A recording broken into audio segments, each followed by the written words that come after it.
Good afternoon, ladies and gentlemen. Thanks for being with us today. Today is Tuesday, April 28th. This is a regular voting meeting of the Prescott City Council. We're honored today to have a representative from the Unity Church of Prescott that will lead the invocation, and Councilman Arnold will lead us in the pledge. So if we'll stand, please. Let us pray. Heavenly Father, we thank you for this beautiful place that we call Prescott. As we grow into a larger community, sometimes we experience growing pains. I affirm today that we are a loving community who can live peacefully with each other, honoring and respecting our differences. Father, I ask you to guide this council through its challenges to loving, creative solutions that benefit Prescott now and in the future. In the name of the Father, the Son, and the Holy Spirit. Amen. You'll please follow me in the pledge.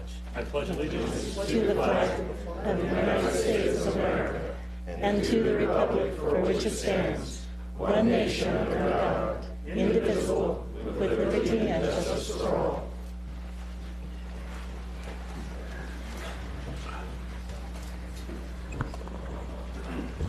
Roll call.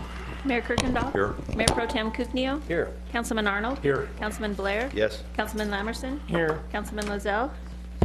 Here. Councilwoman Wilcox? Here. All present. Any announcements, Mr. Manager? No announcements, Mayor. Okay. Our first presentation is our friend Steve Walker from Yavapai College Foundation. So we're going to get double teamed today. Yes. We like yes. that. We In like case you're that. too rough. Very good. Good afternoon, City Council members, Mayor Kirkendall. I'm Steve Walker, Vice President of Advancement at Yavapai College. We are here today to call your attention to the 2014 annual report of the District Governing Board of Yavapai College. I brought copies. I distributed them. I think you all have a copy. There are additional copies back here on the table for interested citizens. I'm joined here today by the chairman of the Yavapai College District Governing Board, Dr. Patricia McCarver. And Dr. McCarver leads this 5-member board elected from geographic districts encompassing all of Yavapai County. The board's role is to act as a link between the taxpayers and college management. They work with Yavapai College President Dr. Penny Wills in 3 broad goal areas. 1, to deliver quality higher education. 2, to support economic development in partnership with our municipalities throughout the county. And 3, to provide vibrant cultural opportunities for the owners of Yavapai College, the citizens of Yavapai County. These are the board's goals by which they evaluate the president's performance each year. And I would invite you to take time to peruse this annual report. Hopefully it will help you more fully understand and appreciate the quality, stability, and strength of our outstanding community college.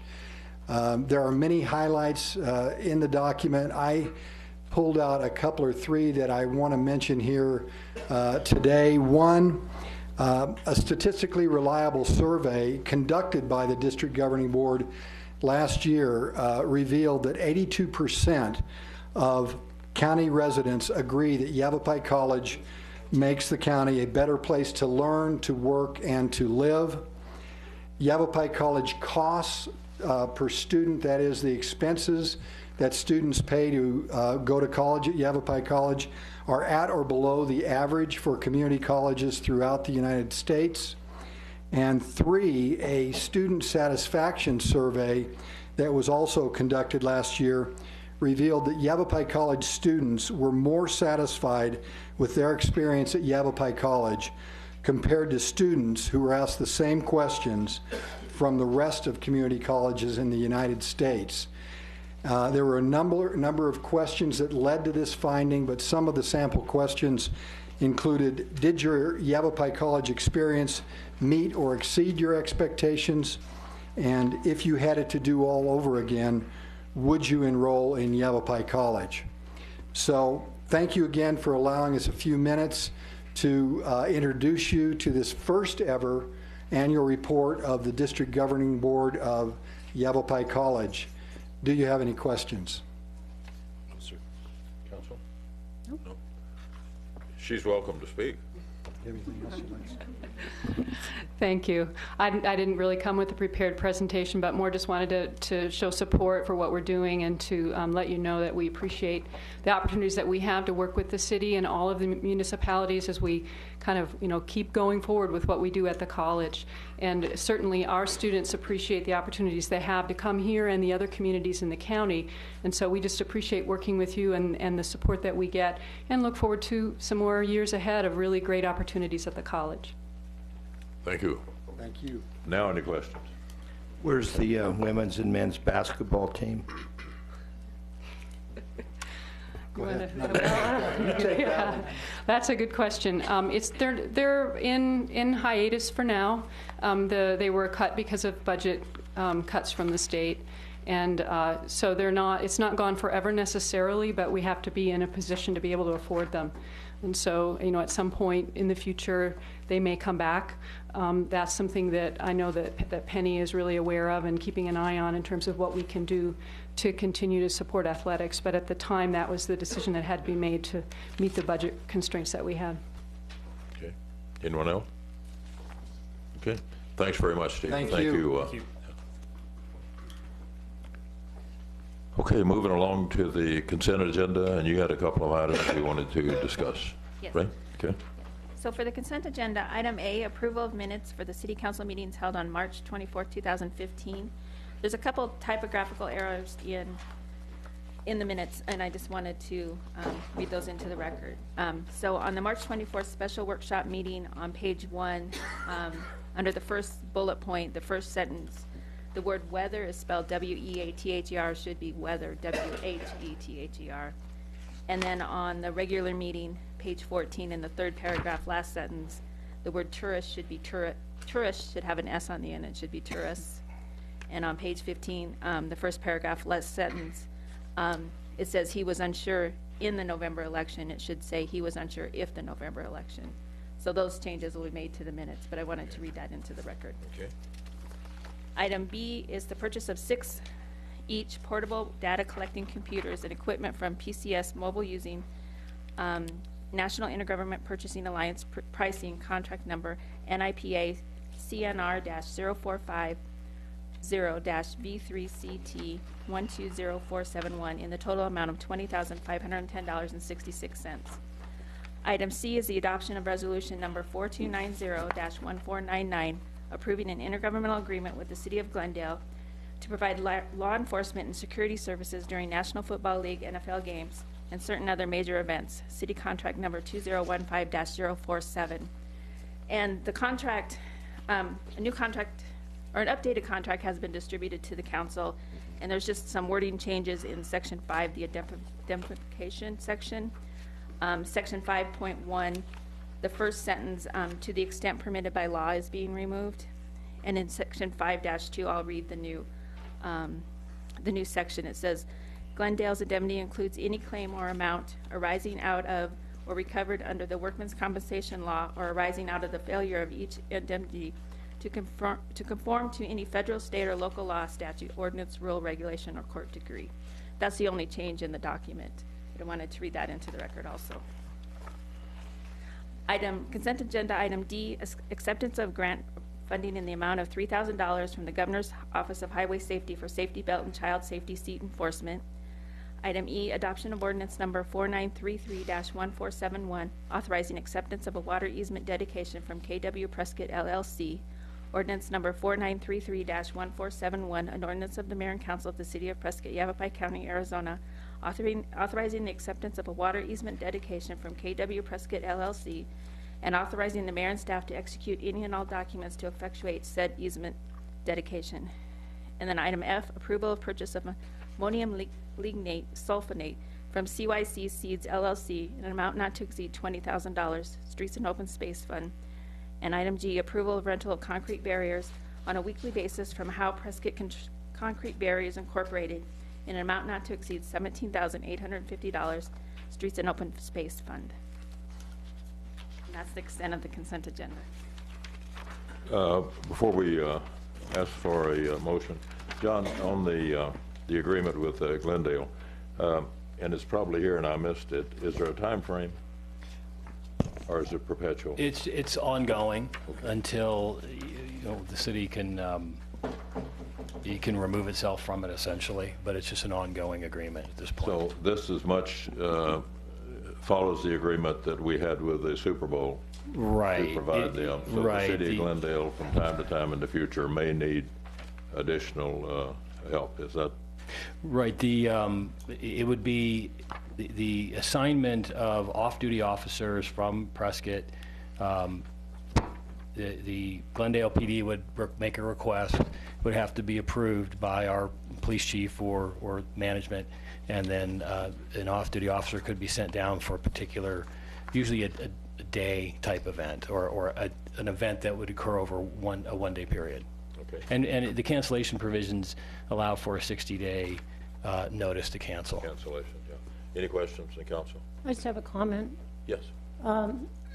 This situation is not unlike sending our hotshots out into a wildfire. Going to a major event has some risk to it. And I think the council needs to understand that there can be some cost to the city should there be a serious injury or death experienced by one of our officers during one of these Glendale major events. It's just something to keep in mind, and we should enter into that knowing it. Okay. The notification that we might help people at this event, what is there a procedure in place, or is it important? Well, as far as in regard to the liability question, Glendale does indemnify Prescott for any claims arising out of the assignment of an officer to Glendale. And although for instance, workers' comp, for our employees, for our employees, Prescott is their source or resource of any workers' comp claim. However, the indemnity provision provides that Glendale will essentially reimburse our workers' comp insurer. It's called subrogation. So although our employee, if injured on the job while at Glendale, would receive a workers' comp benefit from the city of Prescott, Prescott's workers' comp insurer would essentially turn around and recover the amounts paid from Glendale. As far as the PSPRS, if there's a PSPRS disability or a line of duty death, yeah, it is correct. Councilman Wilcock is correct that the recovery would be via the PSPRS benefit that our employee or the family would be entitled to. It's similar to any mutual aid agreement or any sort of support where if one of our officers responded to a call from another jurisdiction, or one of our firefighters, for instance, and they were hurt or injured, killed, from a PSPRS standpoint, the city, it would be the city's liability at that point. Does that create any conversation? Does for me. Yeah, Mayor, I have a question. She brings up a good point too, and I could see, I'd feel comfortable with the full-time officers, but would this possibly include any part-time or the cops, the citizens on patrol, or the explorers going down to this? No, this limits, the assignment is limited to post-certified officers, and again, it is a request. It would be a request by the city of Glendale, and then the approval of that request or would have to be made by the police chief or management at the police department. And because, and maybe PD folks here can answer the specifics of the operational side, but usually it's a particular is there a particular function? For instance, I think at Super Bowl we sent our canine officer down, one of the canine officers down. So it may be that, or maybe simply a body, a person or two to go down for a particular event. But it would still have to be approved through management from Prescott PD, in that if we couldn't, we're not obligated to release someone if there's a need for those folks here at that time. Jim? Thanks, Mayor. Ultimately, who's responsible to ensure the citizens are not exposed in a manner like they were when people not in PRSPS go down there? Or are they all going to be in PRPS or whatever it's called? I mean, we have different officers in different retirement funds in the police, too. Well, no, these would all be post-certified police officers. The agreement limits it to post-certified police officers, all of whom would be in the PSPRS system already. So we're not talking about our volunteers, we're not talking about the explorers, who are essentially volunteers at some level. I don't even know necessarily if we're talking about, officers who may be part-time. I mean, again, it's up to, it's based on a request from Glendale, and then through our police management to assign or allow somebody to go who would have to be also off duty at the time. Well, what does Prescott get out of the deal? What does Prescott get out of the deal? Why take the exposure if there's nothing to be gained by the city? Well, I think, you'd have to probably ask police that. I think it's a function of sort of a mutual aid, working with other police officers in the state. But I'm not advocating for this deal. I'm just explaining it. Maybe. What I'm asking you, you're the attorney. What I'm asking you is in the mutual aid agreement, so to speak, when we have something like the rodeo or we have something that's a big event here, do we have the opportunity to request help from Glendale? Not under this agreement, we don't. However, I think this, if nothing else, I think the discussion has been that this gives our officers an opportunity to work with other officers in the state, and it does provide some level of training and experience in dealing with, large event issues, which, Prescott does have, maybe not on the scale of a University of Phoenix national championship game or a Super Bowl, but it does give our officers some additional, I guess, experience and training. But I would defer to the PD folks to explain maybe more what they believe the benefit is. Okay, I'd like to hear what the benefit is, because I'm sure there is a benefit. Otherwise, they wouldn't ask us. Good afternoon, Andy. Good afternoon. Thank you, Mayor, City Council members. When another agency actually asks for mutual aid assistance, we do try to provide that assistance if the capability exists. I think it's a very good discussion to have in regards to that liability. However, anytime that any officer takes any type of police action and have, if a serious injury or line of duty death occurs, we are going to have that PSPRS liability. But it's also important to remember that even if they're at a game, just watching it off duty, and they take police action because of something they see, that can still occur, and the city of Prescott would still be liable under PSPRS.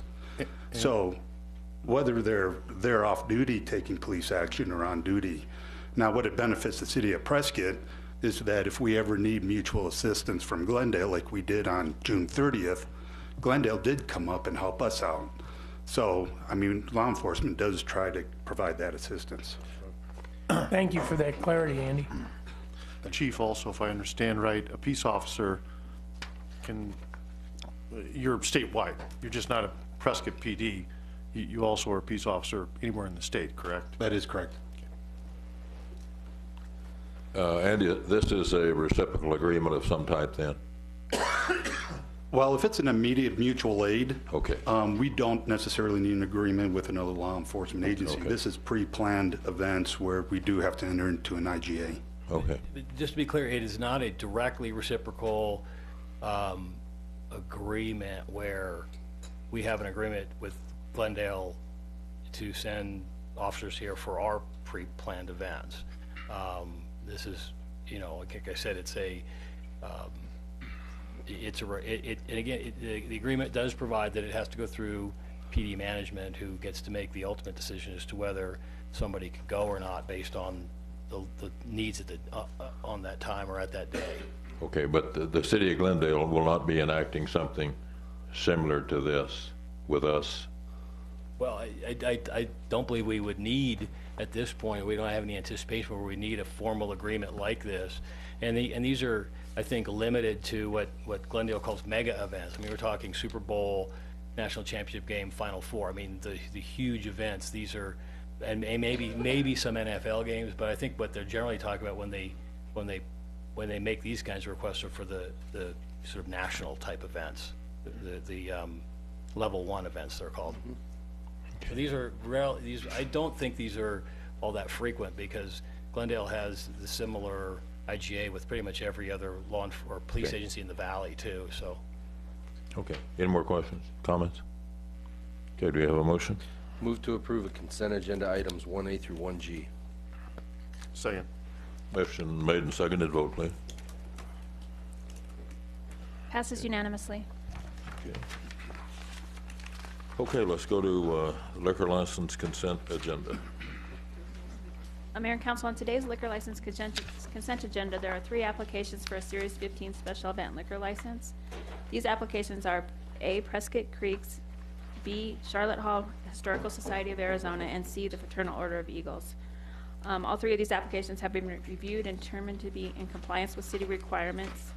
Your council packet contained a location map for each of the applications, and items A, B, and C are being recommended for approval. So if you have any questions, we can answer those. Any questions? Mayor, Go ahead. I need to recuse myself of items A and C for potential conflict of interest. Okay. Anyone else?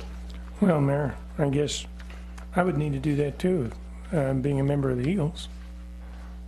But I don't know that any other Eagle would have to declare a conflict of interest. I mean, attorney, you're the attorney.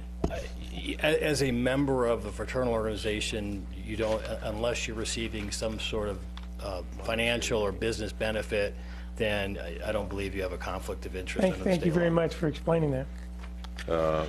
Same apply to Greg?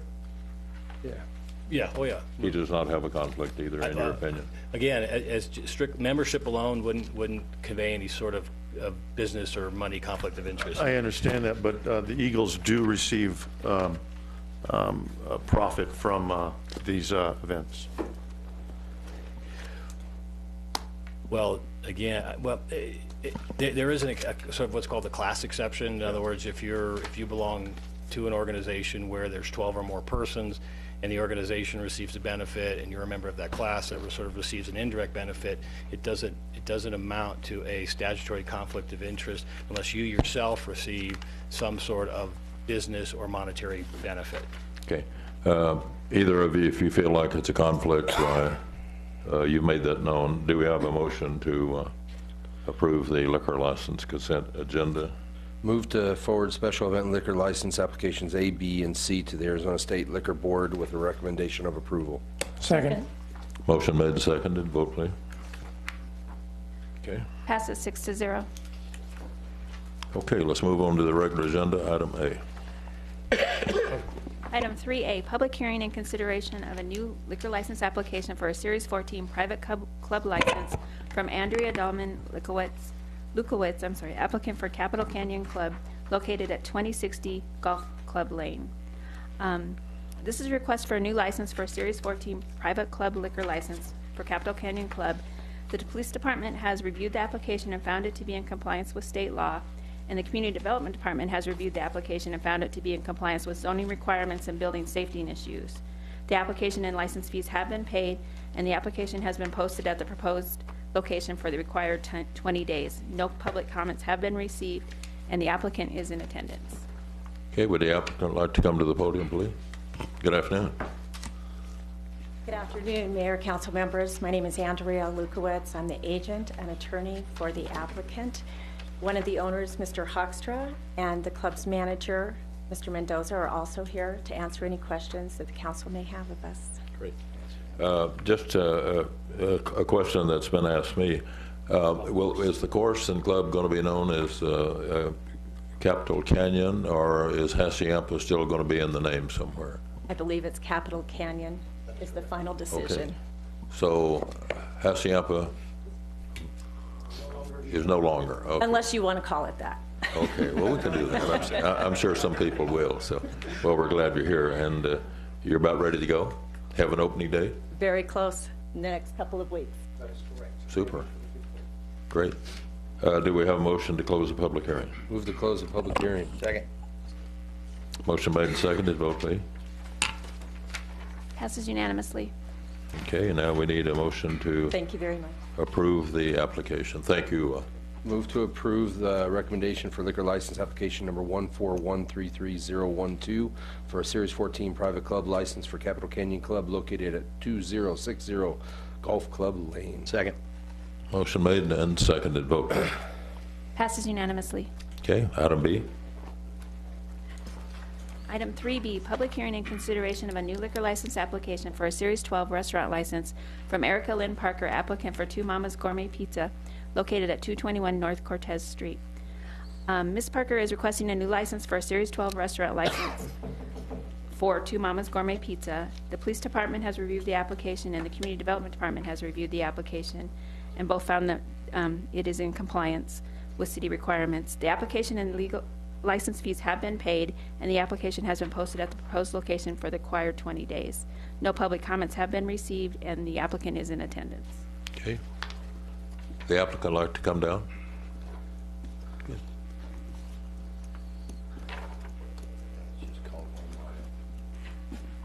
This is your chance to be on nationwide TV and tell us about the business. My name's Erica Parker. I'm one of the owners of Two Mamas Gourmet Pizzeria, and we are trying to establish an upper level pizza restaurant. It's already there. Quality is awesome. Service is definitely improved, and we're really looking to expand in the community as far as getting more customers into the environment and raising awareness about what quality pizza we have in service. Very good. We're glad you're here, and good luck to you. Thank you. Do we have a motion to Mayor, close? I have a question. Shoot. Because I know you guys deliver. Does this liquor license allow you to include that? We're not delivering any liquor. Okay, thank you. In that case, I'd like to move to close the public hearing. Second. Motion made and seconded. Vote, please. Okay, do we have a Passes motion unanimously. to approve the license application? Mayor, I move to approve liquor license application number 121-33616 for a Series 12 restaurant license for Two Mamas Gourmet Pizza located at 221 North Cortez. Second. Motion made and seconded. Vote, please. Passes unanimously. Okay, let's go to item C. Item 3C, final plat FP 15-003 for Touchmark at the Ranch pad, owner Touchmark at the Ranch LLC, 5150 Southwest Griffith Street, or Griffith Drive, Beaverton, Oregon, 97005. Good afternoon, Mayor and Council.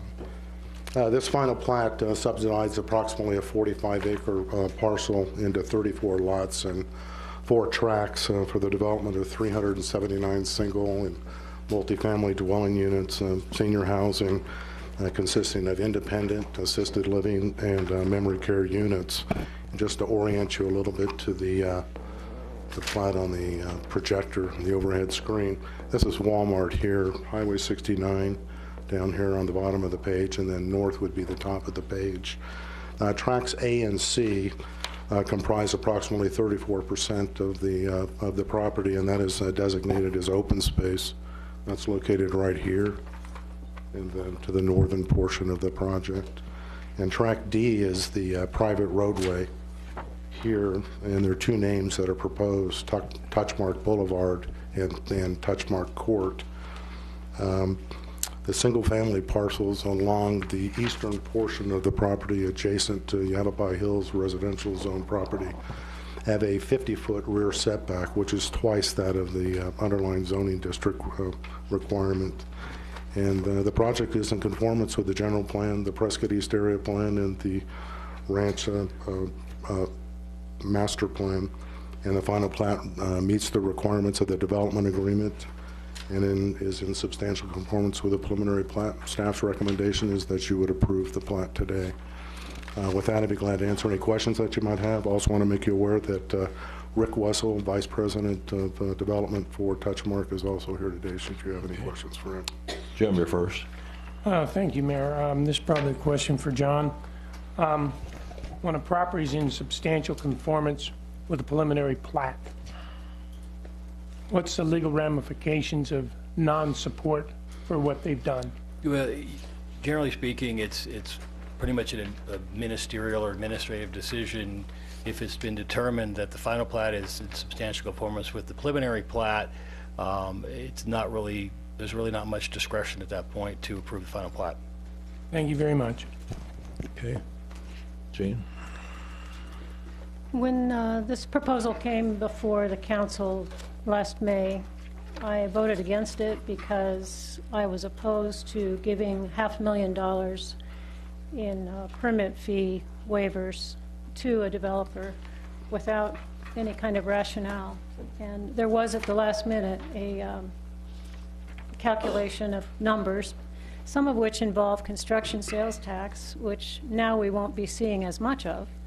So I have to say I'm still opposed to the agreement that we entered into with the developer. Especially when we're facing a financial crisis with our general fund and having to pay PSPRS an unfunded liability of $70 million over 20 years. It seems to me that we need to back up and stop this policy of last-minute giveaways to developers and really think carefully about when and how we do that. And I know Jeff Bird is working on an economic incentives policy. I look forward to seeing that happen. But for now, I have to vote against this. Thanks, Gene. Anyone else? Yeah, Mayor. I also voted against this when it first came around, and but my reason was different. It was just that the neighbors were against it. Even though I thought it was a good project, they were against it. We're not talking about any of that anymore. This is strictly the PAD. I mean, we're not voting on whether it's a good project. We're not voting on whether there's money going back. This is strictly for the PAD. That's correct. Conformance and meets the city's subdivision regulations. All right, thank you. Anyone else? See, Charlie? Not right now, Mayor. Okay. Let's go to the public. Any comments from the public? Seeing none, do we have a motion to approve the plat? I move to approve FP 15003, the final plat of Touchmark at the Ranch Planned Area Development. Second. Motion made and seconded. Let's vote, please. Passes 6-1. Councilwoman Wilcox dissenting. Thank you. Let's go to item D. Item 3D, award of city contract number 2015-169 for the Prescott Area Shelter Services Phase 2 Family Shelter Renovation Project at 337 Northwest Street in Coppersun Construction, LLC, in a total amount of $56,830 to include bid alternate 1. Thank you, Mayor Council. This project is funded entirely with Community Development Block Grant funds, and the project was bid, as you know, in 2014.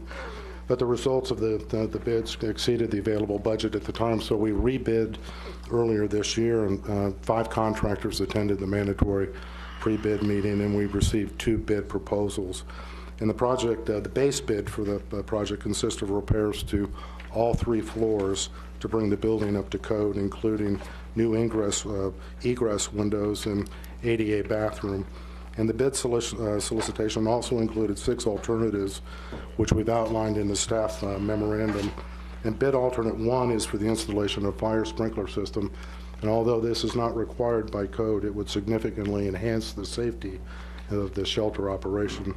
And so staff's recommendation today is to award the bid, including bid alternate 1, along with the base bid, to Copper State Construction, LLC, in the amount of $56,830 for the base bid and bid alternate 1.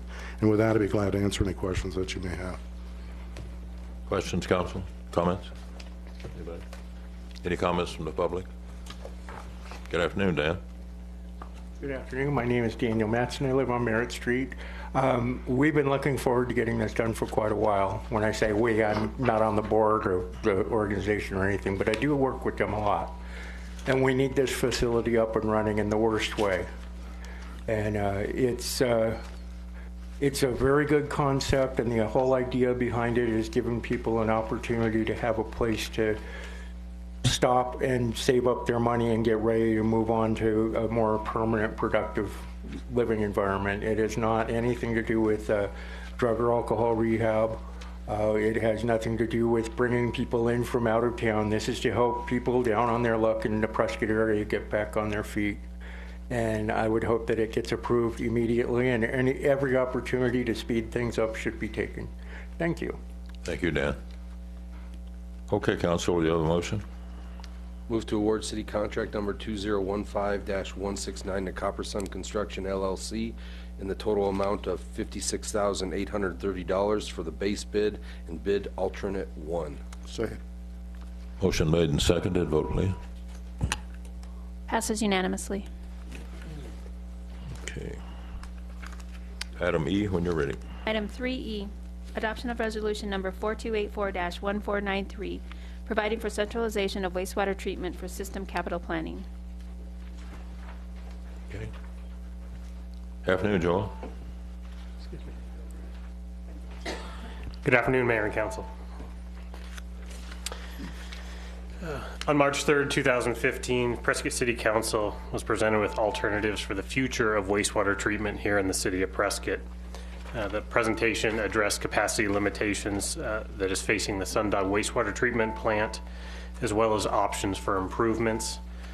As illustrated during the presentation, the limitations at Sundog can be effectively managed through centralization of our treatment facilities at one sole location, that being the Airport Water Reclamation Facility. Therefore, the resolution in front of the council today has been prepared consistent with that March 3rd council workshop presentation. And pending adoption of this resolution, the Public Works Department will proceed with wastewater system capital planning and align the capital program to support the centralized treatment approach that we did discuss on March 3rd, 2015. And with that, I'd be happy to answer any questions you may have. Mayor, thank you. And Joel, thank you to you, the Public Works and Management staff, for bringing this forward. This is something we've been talking about for several years, and today we get to give the clear direction in what we're doing. This will ultimately save, just on the construction side, $20 million for the city, not to mention the operation costs over time. So I'm very pleased that this is here and glad to be voting on it. Anyone else? My question, Joel, what happens next? What happens next? We take the projects we currently have in our 5-year budget. Well, let me take a step back. We've revised our 5-year CIP budget, as you'll see over the next month, to incorporate these projects that we discussed on March 3rd, to move forward with a centralized concept. As we get those programmed into the budget in the years that were laid out, we'll begin to deliver those projects in a sequence that makes sense to ultimately transition towards that centralized concept. As the staff council communication indicates, we do have funding for some of these projects that's already been incorporated in the rate and fee study that we did along with our finance department. And there are other projects that we'll need to look at financing and or funding in subsequent years. So we'll get a start on it, but we'll definitely be back throughout the process to talk about projects, get authorization from this council to deliver those projects, and talk about funding as well. Yeah. Generally, do you expect the line that will carry the product to the north to generally follow the same alignment that the effluent line now follows? Generally speaking, yes. Yeah. Okay. Anyone else? Comments from the public? Is that a thumbs up, Dan? Okay, thank you. Okay, do we have a motion? Mayor, move to adopt resolution number 4284-1493. Second. Okay, motion has been made and seconded. Let's vote, please. Passes unanimously. Okay. Moving to item F. Item 3F, award of city contract number 2015-158 for the fiscal year 2015 pavement rehabilitation project to Asphalt Paving and Supply Incorporated in the amount of $2,039,609.20. Afternoon, see you. Good afternoon, Mayor, members of the City Council. The item before you today is the 2015 Pavement Rehabilitation Program, part of our ongoing maintenance of the streets within the city. As you see in the council report, there's a number of streets throughout town that will be getting various pavement treatments, rehabilitation, whether it's a cape seal, a micro seal, mill and overlay. As part of this project, in cooperation with the airport, we'll be working on taxiway Delta and connectors 5 and 4. As part of this project, we went through the public bid process and received 4 bids from contractors. Asphalt Paving and Supply Incorporated was the lowest apparent bidder. The engineer's estimate was about $500,000 above the low bid. We've reviewed the bid, received the proper bid documents from AP&S, and everything seems to be in order. There was a bid alternate for doing night work out at the airport to try to work with the airport operations. The bid number that came in for that, the airport felt was not worth the extra money, that they could still work with the operations and still maintain aircraft operations. So that bid alternate is not going to be pursued, just the base bid. The funding is from a combination of the Streets and Open Space Fund and with the Airport Fund. And if there's any questions, I'll be glad to answer them. Thank you, Mayor. My notice on the scope of work here was adjustment of utility covers. I'm not that familiar with the steps of redoing a street, but sure. It seems like every time that we get a street done in recent history, they come back and they tear up the covers as soon as they're done redoing the street. So is this how they do it, or is there another way? Very good question. The process in rehabilitating a street is adjusting manholes to a place where when they mill, you're not going to clip the top off. So it's an adjustment at that point. The pavement is, new asphalt is laid down. Then we have a standard detail that has the concrete ring that's where you put the, around the manhole or the various utility lid, and that is cut back into the fresh asphalt and then made to be a smooth driving surface at that point. I have one other, thank you, by the way. I have one other question, and this is, we've had you, your department go over this, but if we could do it one more time. Sure. For the public. These lists of priorities is not because it's your street or your brother's street, or my mother's street. These are needed. How do you prioritize those? Very good question, because we get that asked a lot. The City Public Works Department has an ongoing pavement maintenance monitoring program where we continually evaluate the condition of the city streets annually. That evaluation comes up with a pavement quality index, or PQI, ranging from 0 to 100, 100 being a brand new street. And that based on the condition of the street, it tells us whether it needs a simple slurry seal, some pavement rehabilitation such as a mill overlay or a type of microsurface, or a complete reconstruction to give it the necessary life to extend the life of the pavement. Thank you. One last one, Mayor, is just a point of reference. If we were to do none of these streets this year, and we decided to do the same streets next year, this number would be much higher. Yes. Okay. As pavement ages, the cost goes up exponentially. Thank you. Steve? Quick question. I see that we have airport project in there, and I'm quite sure, based upon the 2 different types of uses, that you're going to have different mixes in asphalt. That is correct. Assume that. Can I be assured that the mix of asphalt we're going to use on both of those are of the highest grade, so that they have plenty of material to them, so they're not falling apart in the first year? Yes. We have our standards. The airport has provided a specific asphalt mix design that's specifically for airports. Okay. And we have our asphalt design that we've been using, and with great success on the other streets in the city. Okay, thank you. Mayor, thank you. Each one of the streets that's on this list is important. We need to get it done. It's part of our streets fund. Just to explain what's going to be my vote, I'm still dissatisfied with the pavement preservation work that was previously done. I'll be voting no on this contract award today. I expect the contractor to exceed our expectations so that I can happily vote yes on future contracts. Thank you. Okay. Anyone else, Council? Comments from the public? Call for the motion.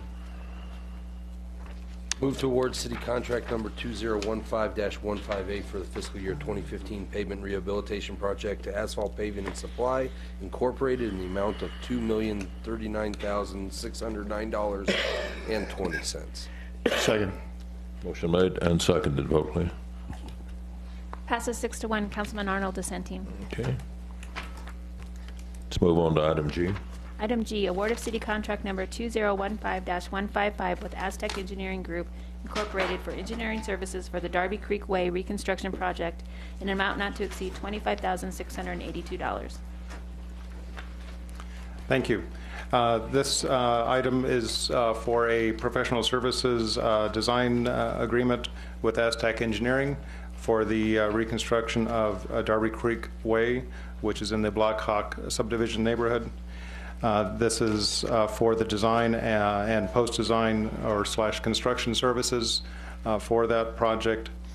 This project is coming before you as part of our next segment of pavement reconstruction program, which includes many other streets across the city. The reason why this project wasn't as part of the Black Hawk subdivision drainage project is that this cul-de-sac did not have any drainage improvements. It was just a strict street reconstruction, and we were trying to utilize the county funding and the streets funding for the drainage project. The street was in the same category as in needing reconstruction as some of the other streets in that neighborhood, and this will complete the street rehabilitation in that area. The procurement for this project was a little different than some of the other ones we've done. It was decided that we have about a half dozen or so projects that are specific design projects that are needed to implement our reconstruction program. This happens to be the first of several that are coming the next couple of council meetings for design. We solicited requests for proposals from various consultants. We received a number of projects, and you'll be seeing different consultants getting different projects in the weeks ahead for the various projects that are part of this program. The funding for this project is available from the Streets and Open Space Fund, and I'll be glad to answer any questions that you may have. I don't want to beat a dead horse, but do you know how long it's been since Black Hawk subdivision came forward to the city of Prescott? I don't recall. 12, 14 years? Something like that. And what my aggravation is, and will continue to be, and I know that I've talked to Mr. Hash about it, the lack of engineering and the approval by the city of Prescott to approve these subdivisions, and now here less than 15 years, we're coming back to the taxpayers of the city of Prescott, asking them to fix what the developer should have fixed in the first place, and what the city should not have allowed the developer to get away with. So I will be a no vote like Charlie. The aggravation is unbelievable for me because we're fixing roads that shouldn't be deteriorated. We're fixing drainage problems and hiring engineer companies for a subdivision that was inadequate to bring into the city of Prescott in the first place. And I'd really like to know what recourse we have to go back on the developer for his failure to provide these quality things for the city of Prescott. Is it too late to do that? Likely it is, and the question, and I don't know the answer to this, and I don't know if anybody does, is was this inadequate or substandard work, or were there some other issues that affected that weren't the result of or arising out of the conduct of either the engineer or the construction or not. I mean, I don't know the answer to that, but generally speaking, 15 years is well outside any sort of warranty period. I would probably suspect that in our rush to bring in development that we didn't follow standards the way we should have, so. Anyone else? Steve, Yes, sir. as a rule of thumb, normally we've been looking at design services has been following about 10% Yes. of what the project. So we probably will assume this is about a $2.25 to $2.5 million, or $250,000. I'm sorry, project. That is correct. It's a fairly smaller project. The percentage is a little bit higher because it is a small project, and they have to still go through the same steps as a much larger project. So this is, I believe it's in the 12 to 13% range, which is normal for a smaller project. Okay. Jim? Thank you, Mayor.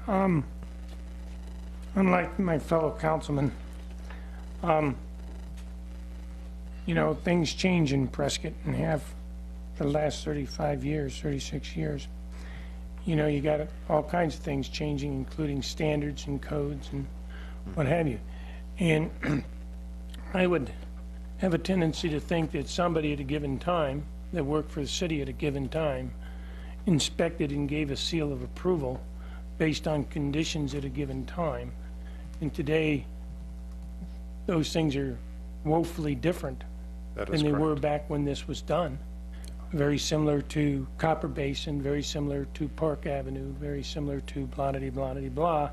Times changed. So I understand your aggravation, Steve, I do. I live on a street that I'm aggravated with most of the time, too. But issues still, you know, back when all of these things took place, you didn't have all the people here at the time, so. That is correct. Standards have changed, and you'll be seeing our new engineering design standards coming in the next couple of months. That will be another large step to fixing that sort of issue. And hopefully the new standards that you're bringing forward reflect the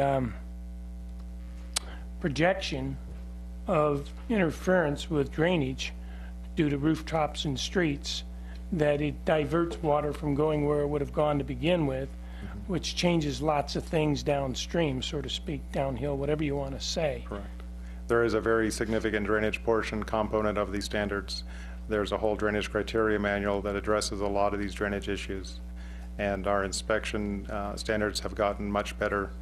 And there's, we're still a little short on the staff, but we're doing a lot better job than in times past. Thank you for some clarification. Doesn't make me feel any better about the situation like Blair's complaining about, but at the end of the day, I agree with Mr. Palladini. You know, we can't go back today and try and get the guy that did what you guys inspected. Maybe not you, you weren't here. No. He wasn't here, he wasn't here, but somebody inspected it. Yes. Any comments from the public? Okay, do we have a motion? Move to award city contract number 2015-155 to Aztec Engineering Group Incorporated for engineering services for the Darby Creek Way reconstruction project in an amount not to exceed $25,682. I'll second that motion. Motion made and seconded. Vote, please. Passes 6-1. Councilman Blair. Councilman Lozelle. Oh, Passes 6-1. Councilman Blair dissenting. Okay. Item H. Item 3H. Adoption of ordinance number 4938-1476, calling a special election to be held August 25, 2015, to vote on a transaction privilege tax dedicated to the payment of the city's liability to the Arizona Public Safety Personnel Retirement System. Ordinance number 4938-1476, an ordinance of the Mayor and Council of the City of Prescott, Yavapai County, Arizona, placing on the August 25, 2015 election ballot the question of adopting a transaction privilege tax of 55/100%, the revenue from which shall be dedicated to the payment of the city's liability to the Arizona Public Safety Personnel Retirement System, PSPRS, taking effect on January 1, 2016 and ending on December 31, 2035. Mayor and Council, at your April 14th meeting, there was considerable discussion regarding the Public Safety Personnel Retirement System, or PSPRS. and specifically the large liability that the city has for each of its police and fire accounts with this statewide retirement system. As we have discussed many times, Arizona Public Safety Personnel Retirement System is a defined benefit statewide retirement system for public safety employees. This is not a pooled system. A separate account is maintained for the fire and police employees of each participating political subdivision. City of Prescott did not create the system, cannot change it unilaterally, and is obligated to pay the amounts set by PSPRS, which have increased dramatically in recent years and are expected to do so even more in the future. The current unfunded liability of the city's police and fire accounts total approximately $70 million. PSPRS has prescribed a 22-year period over which the unfunded liabilities of each participating political subdivision must be paid off. If paid over that 22-year period, if the city takes that entire 22 years to pay off that $70 million current liability, Prescott's payments to retire its unfunded liability will total $165 million. We have, those numbers, well, the $165 million number is based upon various assumptions, actually quite a few assumptions, and it is in fact possible that that $165 million and the payments to get there could increase. But at this time, we have meticulously reviewed the assumptions, talked to PSPRS, and this is about the best we can do as far as the future projection in order to provide analysis for the city and the public to understand methods for dealing with this unfunded liability. When the subject of unfunded pension programs comes up, there's quite a bit of discussion of reform. The system needs to be reformed and so forth, and in fact there are active efforts at the state level to reform this public safety personnel retirement system. However, it must be clearly understood that reform will not reduce the obligation as it stands today of the city's unfunded $70 million. Each participating political subdivision, including Prescott, has to pay off its unfunded liability. There is no free pass here. It is a serious issue. It is a huge amount of money, and that's what we're talking about today. For the city of Prescott, our public safety departments, police and fire, and of course the PSPRS payments for our policemen and firemen are supported by the general fund. As we pointed out in a previous presentation on April 14th, that was, given the municipal funding structure in Arizona, after many years of adverse legislation, sales tax is the only significant locally controlled source that the city has to pay increases in public safety expenses. In the present case, the PSPRS unfunded liability. That's it. That's basically the only tool that we have to deal with to pay this unfunded liability, which will not go away, which pertains to our retirement system, will not be reduced by future reform, and may very well increase. In budget workshop number 3, which I referred to on April 14th, the consequences of ignoring or deferring the PSPRS were summarized, and I won't go down those half a dozen or so bullet points. Conversely, at that time, a downward spiral of service cuts, deterioration of the community, falling tourism, lack of economic development, and frankly, flight of residents and businesses was described. And there's a half a dozen more specific bullet points pertaining to that. But if in fact we do not deal with this liability, that's what we face. It's inevitable, it will be devastating, and it's real. Attached to the council item is a document entitled Projected Reduction of Future PSPRS Liability by Sales or Privilege Tax Increment.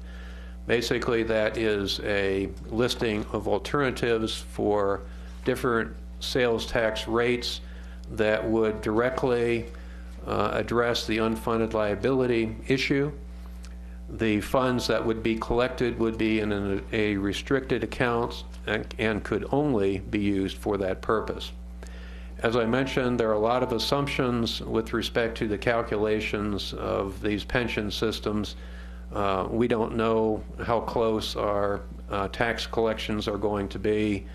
We don't know what the return on the retirement system investments is going to be. So we presented with the agenda item as a base case a 0.55% sales tax rate for a period of 20 years, which we think would be a good approach as a base case. That does not mean that if the council chose to place on the ballot a sales tax increment for this purpose, that is not to say that a higher amount or a higher percentage increment could not be selected.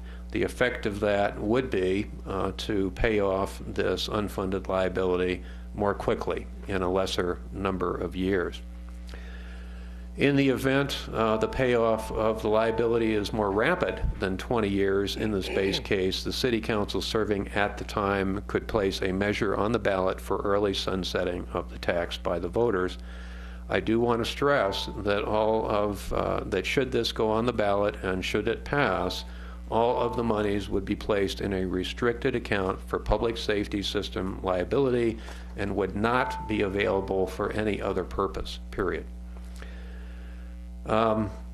We would not recommend, if the council chooses to place an item on the ballot, we would not recommend that it be any less than 0.55%. If it's less than 0.55%, then we are going to be faced with some initial cuts in services and levels of service in the initial years of this payoff regime, if you will. We would have to cut services in order to have enough money to pay these increasing PSPRS bills that would be due.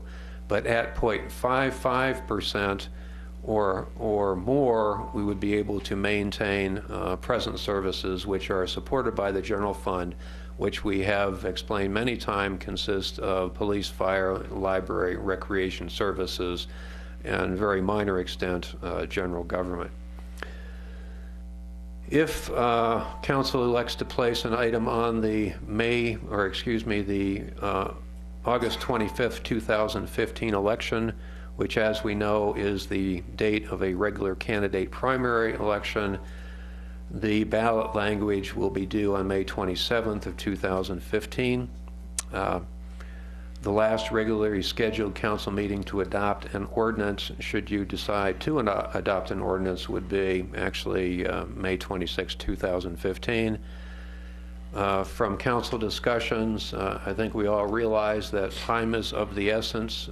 This particular item is of utmost importance to the financial health of the city and all that means in terms of the quality of life we enjoy and the future that we're looking at.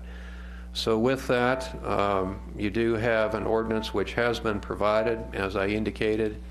The base case that we've outlined is 0.55% sales tax increment for a period of 20 years.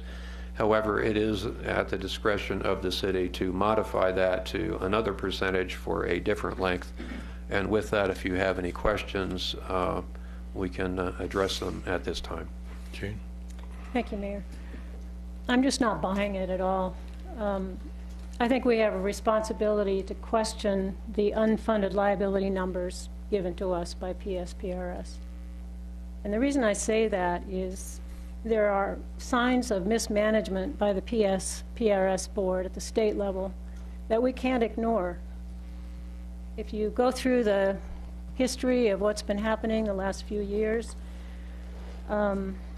The U.S. Attorney's Office found no criminal liability for violations by the board for the way that they inflated their real estate values in order to trigger staff bonuses, but they took no position on civil liability.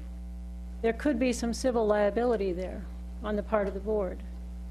Second, the PSPRS board manages $8 billion in investments, and last year they got a rate of return on their investments of 13.28%.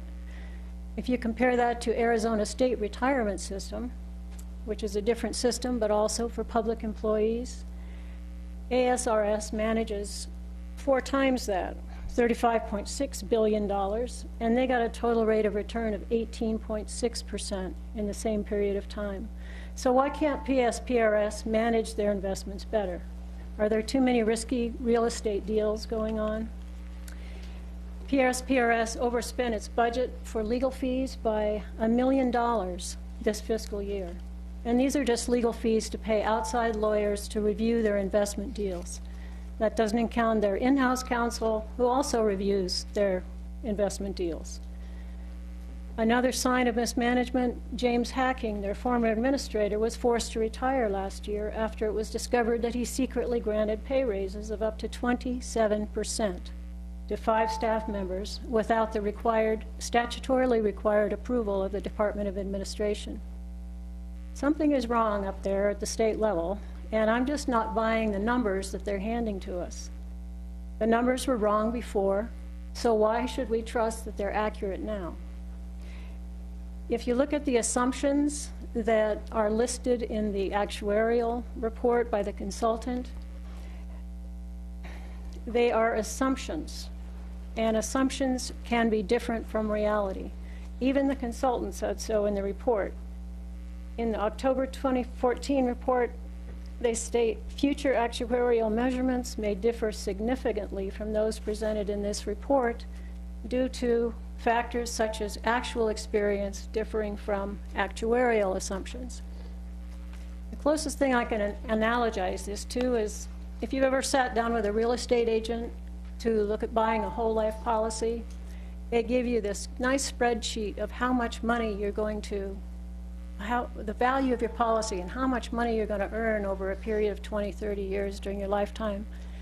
But it's all based on assumptions, and you can't get caught in looking at numbers and thinking they're real. And here we are asking Prescott voters to approve a sales tax based on a number that we can't trust. I think we're not ready yet to put this to the voters. I think we have more homework to do, and we really need to push the state board hard, even if we have to litigate. We need to get together with the other cities and towns and counties that have PSPRS enrolled members and straighten this system out now, this year, before it gets any worse.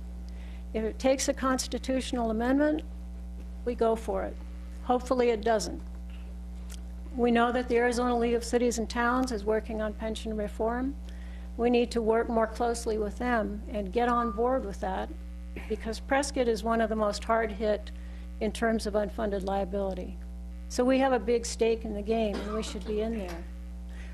I don't think there's anybody on this council that doesn't want a good, solid pension system for firefighters and police officers. And we know, of course, that our officers and our firefighters want the same thing. We all want the same thing. We just want it to be managed well, and we don't want to be taxing people more than absolutely necessary. So, 1, I think we should put this off until the general election, and 2, I think we should give it a limit of no more than 5 years. 20 years is too far out.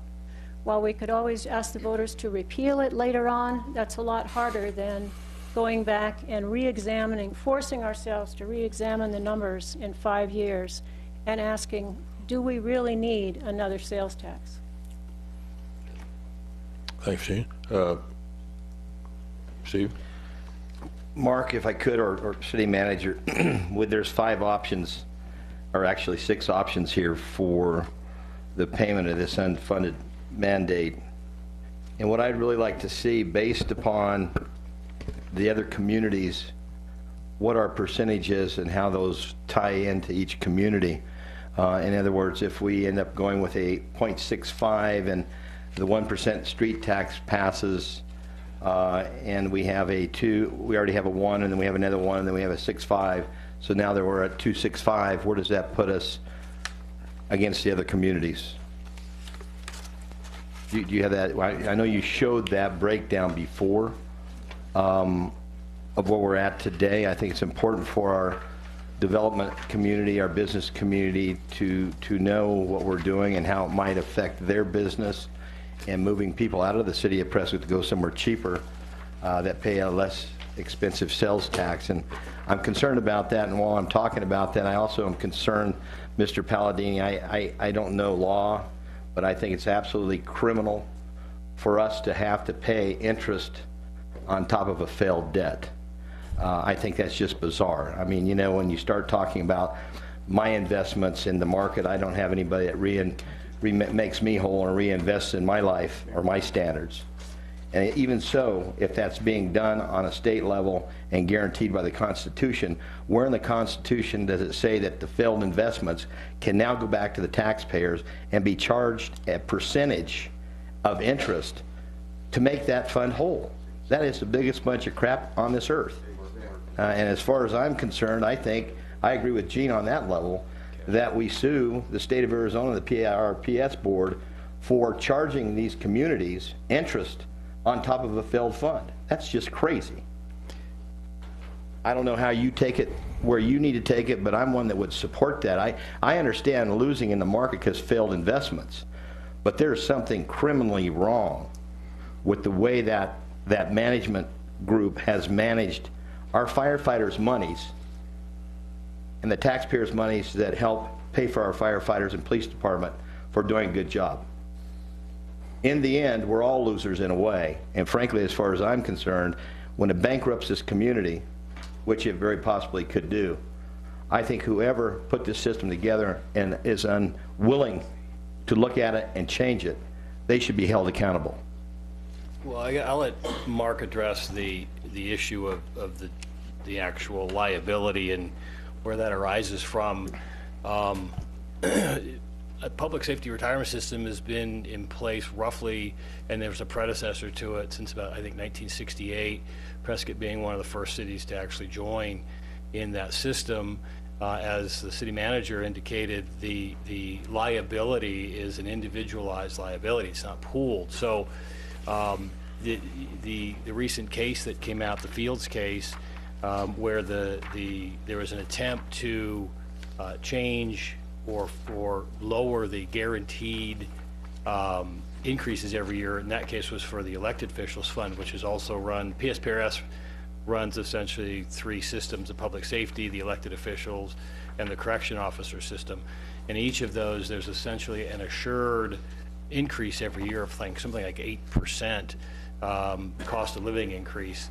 And the Arizona Supreme Court came out and essentially said that is a fixed amount, it's guaranteed, and to try and change that would violate the contracts clause of both the Arizona and United States Constitution.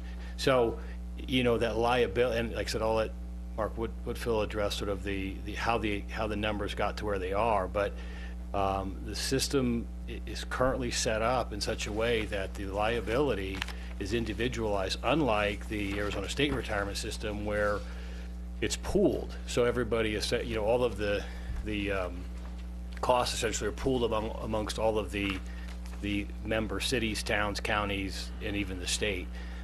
So it's a system that's been around, and it's been, statutes have changed over time, you know, as we know, to allow different folks in and exclude, you know, because it's sort of grown. Certainly there is, as Councilman Wilcox indicated, that, you know, the U.S. Attorney's Office in Arizona did investigate, determined there was no criminal activity, there's no sort of criminal level, didn't rise to level of fraud or any sort of criminal activity. I think we're pretty much stuck with that conclusion. As far as civil liability, the U.S. Attorney's Office, you know, they indicated that they wouldn't comment on that because that's not their their lane. In other words, they don't deal with that issue. I will tell you that even if there were a pool of cities, counties, the state itself, public employers that were part of PSPRS were to file a lawsuit to sort of unravel what, if anything, is sort of untoward, it would, I could assure you, it would be years and years before there'd be any final resolution. So I think, even with a lawsuit that may, if successful, sort of shows whatever issues exist, it would still be years before it would ever be resolved. So I think there is sort of a question of immediate need and immediate resolution. I just find it interesting that I can't pick up a paper any given day where it's not Chandler, Phoenix, Glendale, and all these communities in the state of Arizona, let alone pull up the whole United States and look at what this unfunded mandate's doing to each individual community. And for people just to say, oh, well, that's just the way it is, I just think it's bizarre as somebody sitting on this council at the lowest level of government to say, oh, well, it's okay with me and let's move on. But with that said, Mark, would you go back to that other one, not necessarily this one? I'm more interested in looking at that one based upon Prescott's, where we sit today. Let's just say for giggles that the 1 cent sales tax passes for streets. That puts us at the 2%. And let's just say that we go ahead and determine that the best source for payback to this PRS fund is 0.65. Now we're at 2.65, and right now Prescott's at 2.33, and so all of a sudden we're getting up there to where this is going to affect our business community. So there's going to be some repercussions from people buying stuff outside of Prescott that ultimately will affect the general fund, which ultimately will affect the payoff amount of what we're trying to achieve here. So there's a reverse reaction that's going to happen here, and the question becomes is, what do we do to keep from being the highest against our competitor of Prescott Valley, who has a population somewhat the same as ours and a lot of amenities that can be provided to Prescott's residents if our sales tax is high enough and people are willing to drive to get the services in Prescott Valley. It just affects our tax rate, and it affects the payoff of this rate, and that's an unknown as well. Yeah, I guess they fixed the mic. Push it away a little bit. Just to make a few comments to both Councilwoman Wilcox and Councilman Blair's issues. There is a group through the league that has been working with PSPRS to make their numbers better. As we looked at their actuaries over the last several years, we as cities and finance directors had issue with their assumptions and their other things, and we've been working with them to get more accurate actuarial reports. In the end of the day, it's still an actuarial report, which means it's full of assumptions. That doesn't mean there isn't a liability. That doesn't mean the liability is significantly less. If anything, it probably means the liability is more than as it is stated. As Craig mentioned, it's a defined benefit plan, not an investment account like a 401. So there is an interest being charged on this unfunded liability. What there is a future projection of the outflows to the retirees and the retirements that have been earned that is being present valued back to today's dollar at an investment rate of 7.85 per the actuarial report, which makes that a $70 million number. That's why when we pay it out over time, that number grows to $165 million. If we look just quickly, looking at one of our funds, our police fund, you can see as we look at the past history, this is back to 2003, the actuarial valuation, the estimated liability, and the unfunded, which is the number we're talking about. And this is part of the actuarial reports, which are all available on the PSPRS website. As you can see, we have been working with them the last several years to get their numbers more accurate, so we all have a better idea of what these liabilities is out there. As we see, as we go into this budget process each year, oh, there's another large increase in our PSPRS rate. Well, why is that? Well, it's because of this unfunded liability that's hanging on out there. And as you can see, we went from a 76% funded program, which honestly probably was not accurate because of the assumptions in the actuarial report. But now, as we've worked with them to get better estimates of those liabilities, it obviously makes us less funded, but it's closer to reality.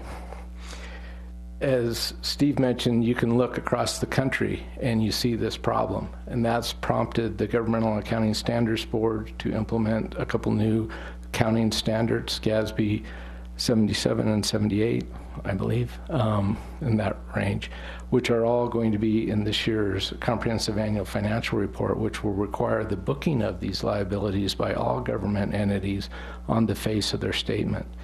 They have a specific set of assumptions, speaking to Councilwoman Wilcox's comment, that each entity or each government must report these liabilities by. So there is a nationwide movement to make these funds accountable. There is a movement to get good estimates from PSPRS and any other pensions.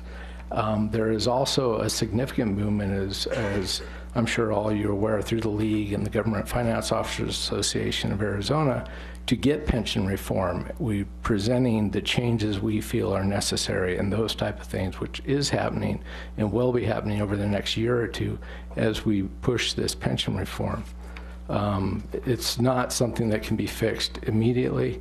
It's something that is going to take an act of the legislature, possibly a vote of the people. So it is something that you will see talked about significantly as we enter our next legislative session and move towards a general election in 2016.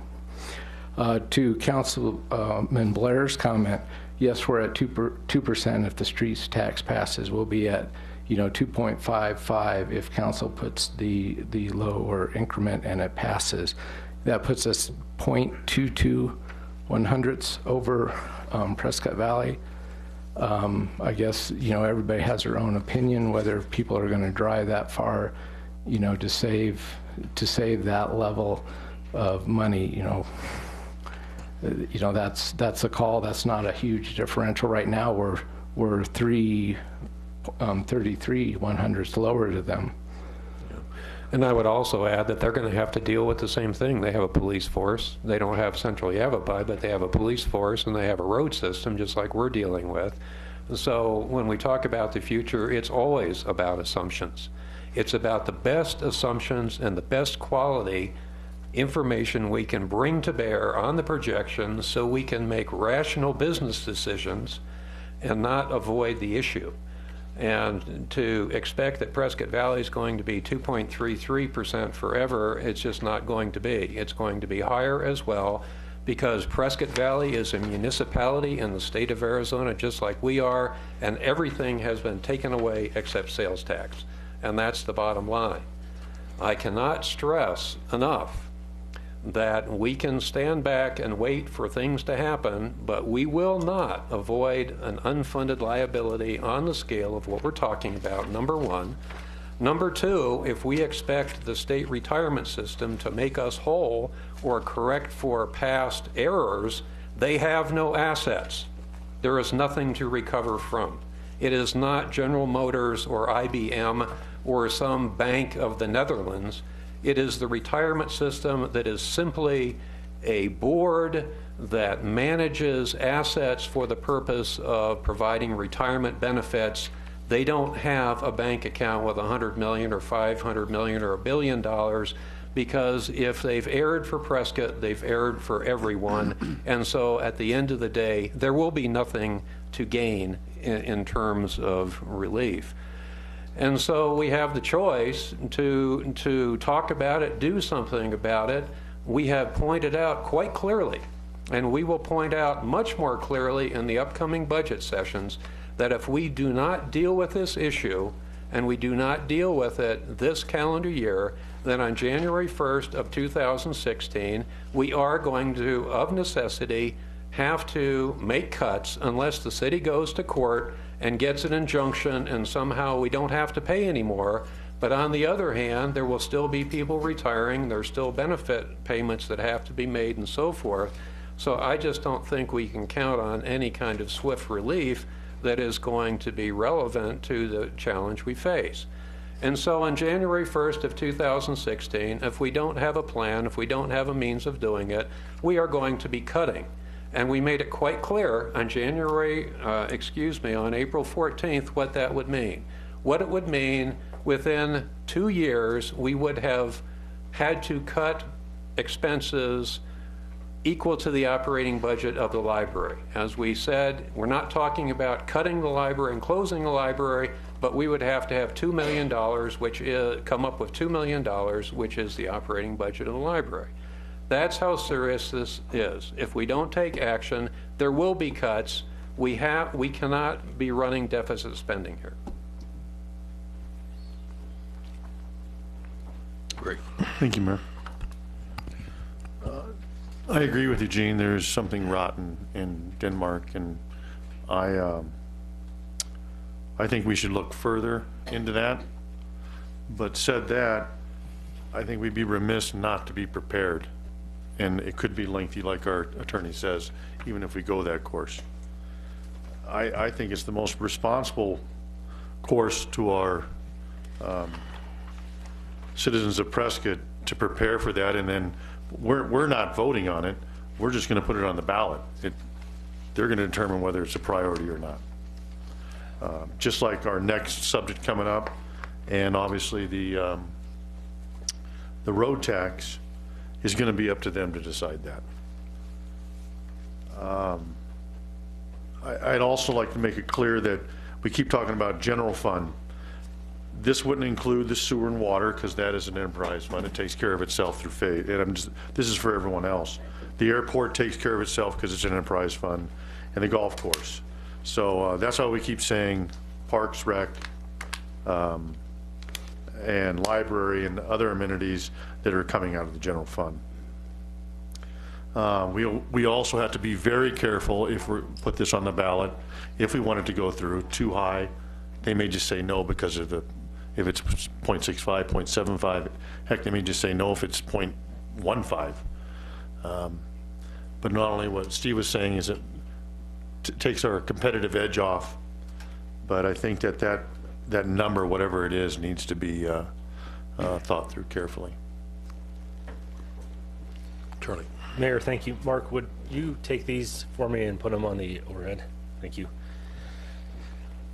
There's no doubt there's a problem with the PSPRS management and system. We've been saying that for a long time. It's been investigated. It's being looked at. Anything that happens there, any change that happens, is not going to take away from the fact the city of Prescott has $77 million of pension debt. Fact, 74% of our general fund this fiscal year is public safety. Next page, please. Fact, we went from 57.91% contribution rate in our fire fund to this year 74.49 if we don't take the special phase-in program that just delays the inevitable by 3 years. Next one, please. Fact, we went from an unfunded liability of $25,821,000 to $35,773,000. Next slide, please. Fact, we have more people retired taking benefits than we do paying into the system. Sound familiar? Next slide. Based on the numbers that we see, if we do nothing, by fiscal year 33, 93% of the general fund budget is going to be eaten up in public safety. And by the way, if you notice, there's cuts in public safety to pick up for the now 37% of the general fund paying into the pension system. Next slide. Fiscal year 16, if we take this phase-in, $3.8 million is what the city has to pay. If we don't take the phase-in, $4.8 million. Within 10 years, that number grows to $7.2 million. No new revenue, $7.2 million of spending out of the general fund. That equates to cuts. This is not the funnest position I've ever been in. I have voted against every unilateral tax increase we have made. This is our opportunity to share with the voters and give them the option for Prescott's future or not. And this is it. These are the numbers. We go from spending $3.8 million next year all the way up to $11 million a year. That is no city of Prescott. That is nothing left. We cannot wait for some hope that the pension fund is going to find some magical solution. Even with pension reform today, it does not impact the constitutionally protected rights of the people in the pension system and those that are paying into it, the benefits that they've already been guaranteed.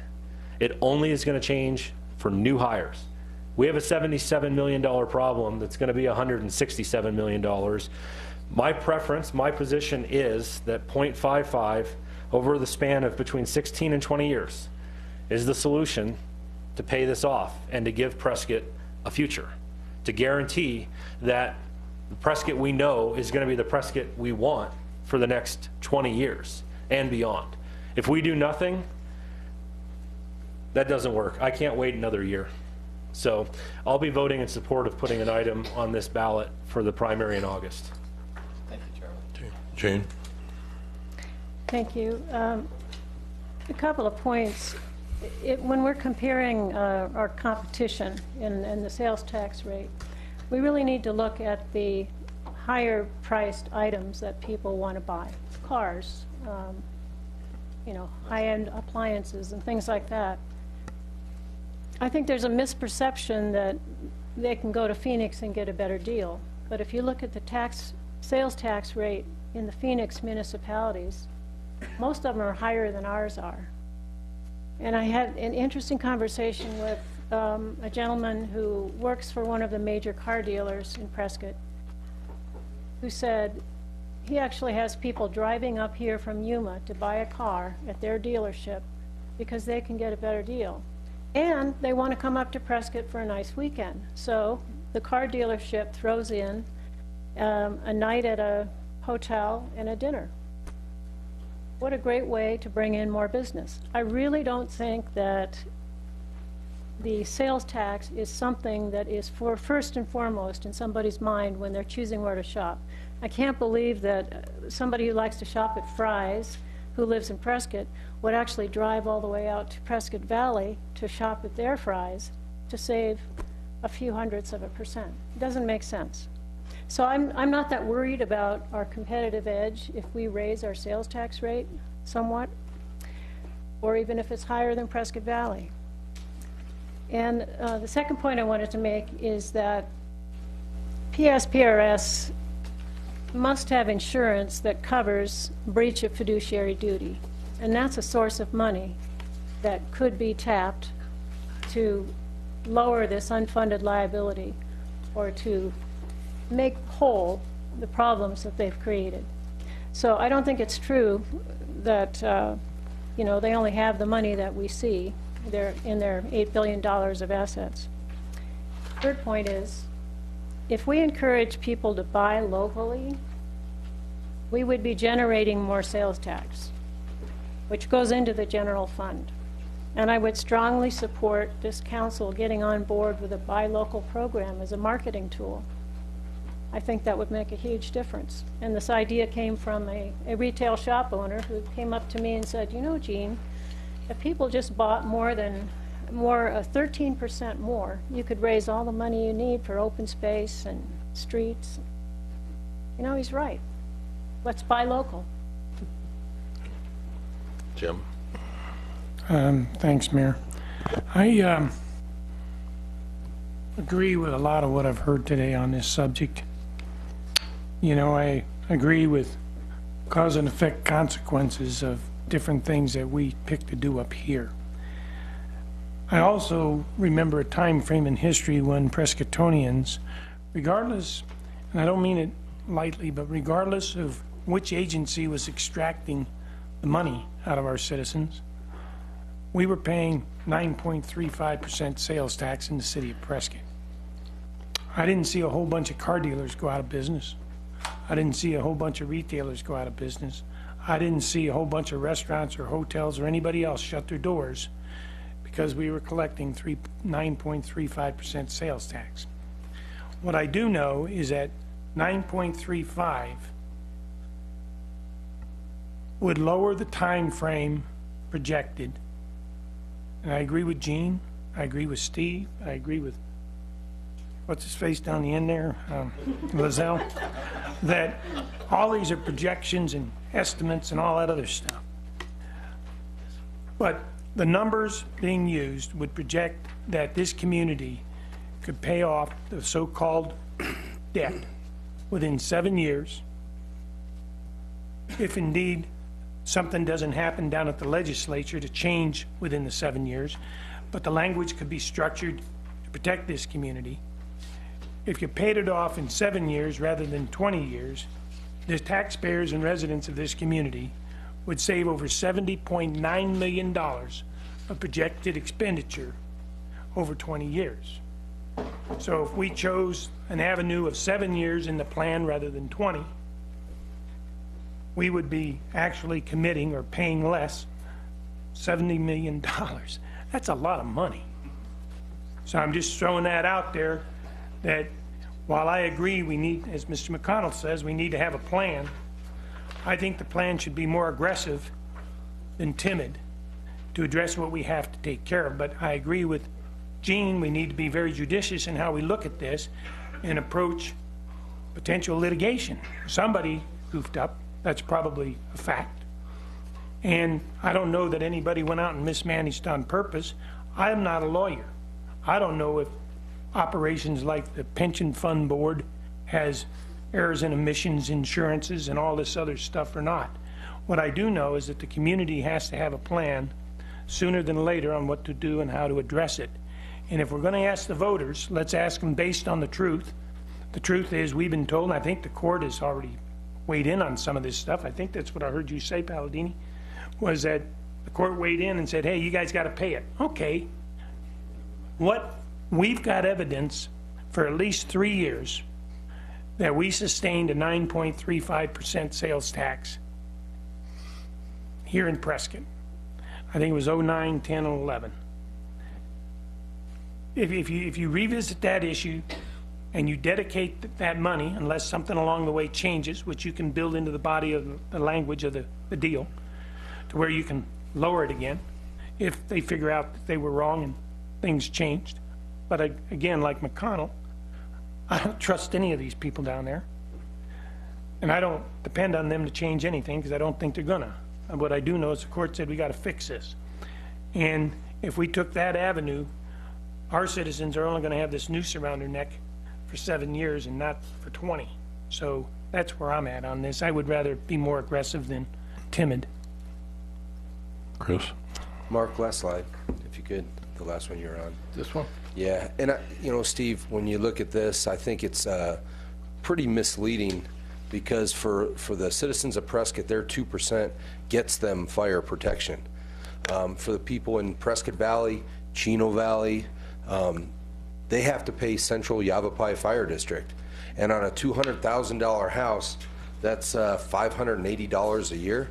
And I think when we were figuring the numbers, the average person, a 2% tax would be another $400.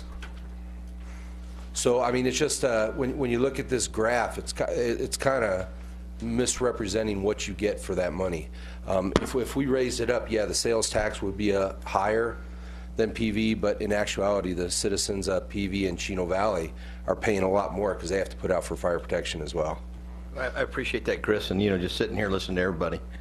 Regardless of what increment you choose, we don't have a choice. We do not have a choice. Sure. So the choice becomes whether we do it, pay it off sooner or later, and I agree with Jim. Bite the bullet, get it done, and move forward. For the sake of saving $70 million has got a huge value to it. I just think we need to know what bullet we're biting. And along with what Jean said on the first time that she took the mic there, I agree with a lot of that. And for 3.5 years, I've been saying that I think public safety retirement is the biggest financial threat to our budget. Well, here we are, and now we're starting to deal with it. We have to deal with it because the money runs out in January. It ain't even a year away. I agree with her. How do we keep the heat on the state, ourselves, to make sure the system gets fixed, because it is going to be a long time and it is going to be a process. But what we're facing right now is, are we willing to cut services while we fight this fight, hoping we win? And you know, it's coming down to, I'm sure some of the library hours will go down. Maybe we have to close a fire station. We just got the cops back up to where they were supposed to be on patrol size, and now we're going to have to cut that down. I mean, these things are going to happen. And like I tell people when I talk to them, when, you know, I don't exercise or eat right, and when I clutch my chest, I want them to come really fast. I don't want to wait 8 minutes. I want them there in 4. And you know, it's response time, what it comes down to. How many fire stations are we going to leave open? I mean, these are real things, and they're real things now. And we don't even know what they are, Gene. You're right. We have no idea what these numbers are. Could they change? Are they going to fluctuate? But we need to put something in place if we want to keep our quality of life. But we also need to put in place ways to keep the heat on at the state to fix this system and get it right, or it is going to be problems. And even if we just put in a tax, you know, we love to kick things down the road as government, and we wait till they're at crisis situation. Well, we're at crisis situation. So, you know, we need to do something now, and I'm up for litigation, and I'm up for finding out if the numbers are right, and I'm up for holding the people accountable that have been managing the system. You know, making sure they're getting the right returns and investing things right, because this is a huge problem for Prescott, and I don't want to see us go downhill, because, you know, we talk about the spiral of quality of life, and quality of life is different to everybody, but we need to fund these things. And I think if we put this on the ballot, we send it to the voters, they are going to vote on what kind of Prescott they see in the future and what kind of Prescott they're going to have, because without the money, it is going to start getting cut back. And hopefully, maybe in 2 years, 10 years, the system's fixed. But until then, we need to do something to fund this. And I think, Steve, you were saying that before. When I was saying we need to fix the system, and you're saying, no, we need to fix it now. I think we're both right. I think we need to fund it right now, and we need to stay on them like crazy in order to get this thing fixed. Charlie. Mayor, thank you. Just 2 comments. Number one, as many of you know, I spent a lot of time out in Chino Valley years ago, and asked Chino Valley residents who pay the highest tax rate around if they drive to Prescott or Prescott Valley to do their shopping. It's a reality if we price ourselves out of the marketplace. There's no doubt about it. The other thing is, this was something that's been growing for some time, and I don't see it as a single generation problem to fix. I think we need to look at the approach that spreads it out over enough time where we still see a $40 million savings in our cost. I think we need to be realistic. If we price ourselves out of the market, we may not see that impact today, but we've got to remember our area is growing. Where is the future going to head if our tax rate is going to be that high for a period of time? And I'm talking about the auto dealers, the people who, if you look at the numbers, are the sales tax generators in this community. We've got to stay on top of that. We've got to watch that. That's why I think the 0.55 is reasonable. We're achieving a $40 million savings. We're paying it off. We're anticipating in less than 20 years.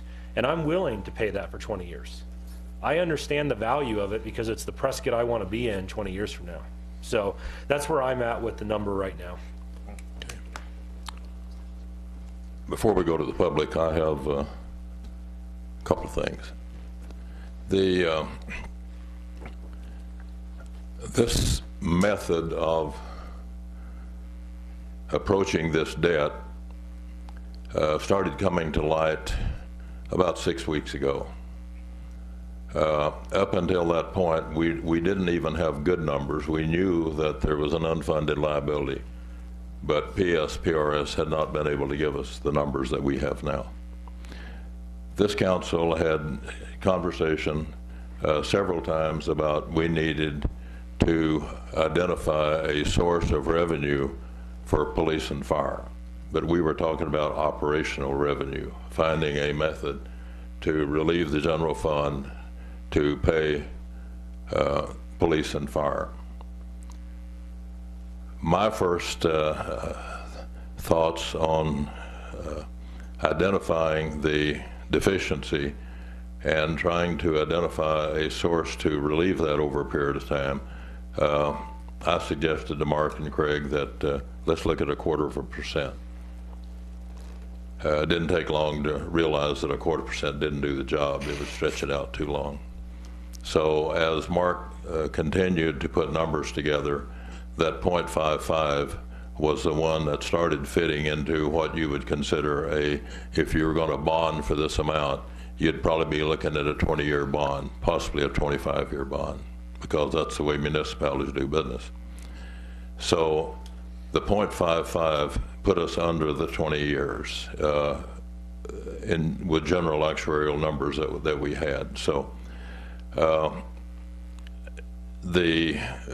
understand the car business. I spent about 20 years in it, and I've lost sales over $50, maybe 25. When people are shopping for a car, they shop. It's a part of the national pastime. Jim, to answer your question, the 9.35, during that time, that was a statewide tax. There was no inequity developed among communities because that 1 cent was for 3 years for the entire state. So even though we were still doing business, everybody was charging that tax. And when it was eliminated to everybody in the state. So there was not an upside down condition. The 0.55, and we've met with the Chamber of Commerce, explained the city's position, asked them for their input and a recommendation, and we now have the recommendation that they will support this generally among their community, the merchant community, which doesn't mean that every member of the Chamber of Commerce in Prescott is going to vote for it. Individually, they have some opinions also. The most vocal opinion was coming from the high dollar members of the chamber, which is generally the automobile dealerships. And if we look at those numbers community-wide, it's a major source of sales tax revenue in this community. And the dealers are doing a great job, better than ever before in history, of being competitive and retaining their market share of the automobile business in Arizona. The 0.55 will increase the price of an automobile using a $30,000 number, which is on the low side, because you know what cars are selling for today. But if you add the trade-in factor in, 30,000 seems to be a good number according to the dealers. It will increase the price of that car by $165. If we went to a full 1%, even though we'd pay off early, it would increase the sales tax price of that car by $300. That's a major number. People will leave the community for a $300 savings. And you not only lose that 1%, you've lost the entire sales tax, the 2% that we would have gained on top of that. So it will take about 3 additional sales to make up for what you lose in one sale if you look at the total sales tax picture. So, Charlie, I agree with you. We've got to go to the community and ultimately be the taxpayers to make the decision. I think 0.55 is something that keeps us competitive. The major marketers have told me that they would rather have some increments in at different levels, but it's very difficult to administer. I sold cars in a market that had that, and it's very difficult. 20 years or less, the language being right, that once this debt is relieved from our balance sheet, that it goes away. I think that's critical. I think having some type of an audit measure that we can assure the public that the money is being used for what they voted for, I think that's critical. But we do need to move forward. If things along the way improve and our numbers for some reason did diminish and it could be paid off earlier, be a wonderful thing. But we can't depend on it. And you know, the government does not have a balance sheet as the private sector does. But in this case, it's a debt we owe and we're going to have to pay. and the sooner we start on it, the better. I hope that the council will move forward on the .55. I think it's reasonable, and that before we leave, there's 3 or 4 of us leaving, maybe one's coming back. I think we have that obligation to the community to at least put the proposal out and let them tell us what we need to do to start this process. So let's go to the, Chris, you have one other thing. Yeah, I just wanted to say if this does pass and as we're writing it up, I think it needs to be airtight language that these are dedicated funds not to be used for anything else but retiring this debt. And I think we need yearly dedicated presentation during budget talks on the state of this debt in case the numbers change, in case the system's reformed, anything else. So as soon as we can get rid of this tax, we can get rid of this tax. Yearly audit. Yes, sir. Okay, Jim, you have something? Yeah, I know how to count. I mean, that's the way life goes sometimes. You win a few, you lose a few. On the other hand, I will tell you that I would prefer to pay off a debt sooner than later. And I understand all the things you said, and I will support the majority of the council's decision regardless. Okay, you were all duly elected just like I was. But I'm also going to vote by conscience. Good. We're all entitled to do that. Okay. Let's go to the public. Yes, sir. Just kind of line up and come on down. Yeah. Hi there.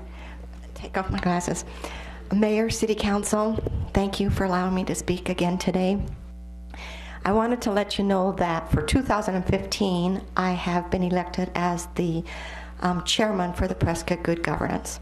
As many of you know, Elizabeth Ruffner has been the chair of that organization for probably over 20 years.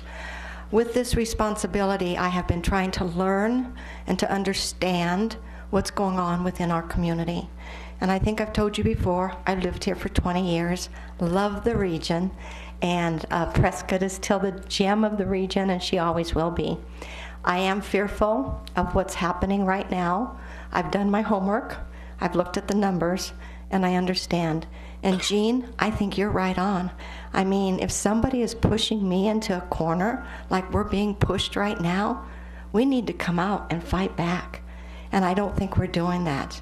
And so I would say let's continue to fight, but let's also look at this tax, because when I was at the Hacienda and I was the director of sales and marketing, I would go down and I had to compete to get the business up here. And that sales tax does make a difference. On a convention that's going to be coming into this community, they can go anywhere. They can go to Tempe, Mesa, Chandler, Gilbert. They don't need to come to Prescott. So I agree, Steve, with you about that sales tax. Here's the challenge for us, is that we want to pay this debt, which we owe. We want better streets, better roads. We want open space, and we want to do that with a sales tax. I want to ask you if you've been on Facebook. Have you been on Twitter? Could you raise your hands? Are you listening to what's going on out there? Have you heard what the citizens in this region are saying? We need to be smart the next 30, 60 days with the language, with our communication. How are we going to get this message out so that they do vote yes? They voted down the jail tax. They voted down a school bond. And if you listen to what's going on out there, nothing is going to pass unless we're really smart. We've got to do marketing, advertising, public relations to the World War II. We've got to be smart how we send this message out to the baby boomers. And we've got to be able to get that X and Y generation and the millenniums to go out and vote. So I'm telling you here today, Prescott Good Governance Committee is on board with whatever you decide you're going to do. We're going to do everything we can to help. I've met with the Prescott Chamber of Commerce election committee. We're going to be working in collaboration. I have worked with the Republican women. I'm working with the Democratic women. I'm working with the League of Women Voters. I can tell you the citizens want Prescott to continue to be the gem that she is. And this whole region wants to work in collaboration. So we're here. These are tough decisions, and we know that we're behind you. We're going to help you. Just make smart decisions and make that language on the ballot so that people can understand it. And then when you get ready, and it's going to be on the primary, we don't have a lot of time, then call on us to help you to get the message out. That's what the Prescott Good Governance Committee is set up to do. We educate the citizens. Thank you for your time. Thank you for your comments. I've got the Prescott Good Governance meeting at 5:30, so I gotta go. Okay. Thank you. You're don't have much time. Okay, who's next? Yeah. Richard Steelman. Good afternoon, sir. Hello, Mayor, Council. Richard Steelman, Sequoia Drive, Prescott. I prepared a little statement. It's got some history, facts, and developments that I'd like to share with this meeting because it's multiple faceted coverage in the media. Little history. The first law creating retirement benefits for public employees was passed in New York State in 1857. 20 years later, the plan was revised to provide lifetime pensions for police officers at the age of 55 with 21 years of service. The Social Security Act, passed in 1935, excluded state and local government employees due to concerns over constitutional issues related to federal taxation of states and their political subdivisions. Many state and local governments developed their own retirement plans between 1935 and 1950. By the 70s, union lawyers and lobbyists governing the most public sector plans had simplified their benefit designs to provide lifetime benefits based solely on age, service, and salary at retirement. Employee contributions were now set at fixed rates, and retirement benefits did not depend on accumulated employee contributions. Before the 1980s, restrictions called legal lists were put into place to limit investment selections, like government bonds, the preferred secured investment criteria. Many public plans began to apply the prudent person rule to govern these investments. Councilwoman Wilcox touched on our prudent person. That was James Hacking. He's no longer with us. A man named Olenek from Canada is now in charge of our retirement PSPRS program. And as she stated, he was forced to retire last year after disclosures that he had secretly granted pay raises up to 27% to 5 staff members without State Department of Administration approval. He sought these raises after the Trust's board had suspended a controversial bonus program. As we often hear, the city of Prescott nor its employees created this pension issue. Well, us taxpayers didn't either. The current pension model was not created with proven benchmarks. It was created by politicians, labor lawyers, and special interests. We don't deal with the union pressure here in Prescott, but believe me, it's out there. I've been fighting it for over 6 years from where I came from, including in the circuit courts. The public has no control over the plan, its criteria, or its investments, but is entirely accountable for its funding. The main issue with the current pension plan is the years of service and the retirement age. Brian Jeffries is the Professional Firefighters President. His statements, firefighters and police officers will pay more, work longer, and earn less in retirement. The most important facet of our proposal is the elimination of the excess earnings instrument, which provides retiree cost of living adjustments. This mechanism has prevented the PSPRS fund from growing out of its deficit situation, even while the stock market has boomed. It is like a restrictor on a motor that will not let the motor accelerate. Our plan would fund retirees' cost of living allowances out of pockets of currently working public safety workers, not taxpayers. Mr. Jeffries is a wise man. He's also dealing with the unions. He knows that the pressure being put on him and his union is there's no hiring going on. That's the pressure. When you cap hiring for police and fire, you put a cap on the legacy costs that otherwise would continue to build, and the problem gets worse and worse and worse. If you use overtime or part-time people, you're saving a lot of money, a whole lot of money.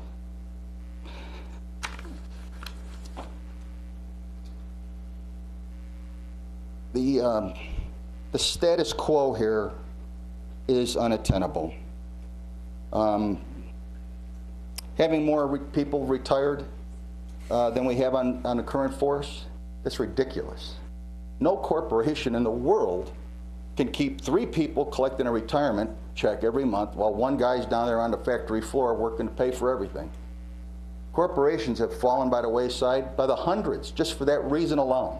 And that's what we face right here in Prescott. We have people who retire after 20 years and they go to work somewhere else, and somewhere else, and somewhere else. It's only natural. You can't retire at 45. But they do it, and they're allowed to do it, and that's got to stop. That will not go on. It's unsustainable. There's no mathematical equation. There is no political argument. There is no. In fact, that's why it exists in the first place. It's a political thing. It's based on unions to get people elected. When a union sells its sovereignty to a political party, there's something to be paid back, an expectation. That's where this comes from. You don't see it here in Prescott because you're not dealing with these union guys. I have, in court.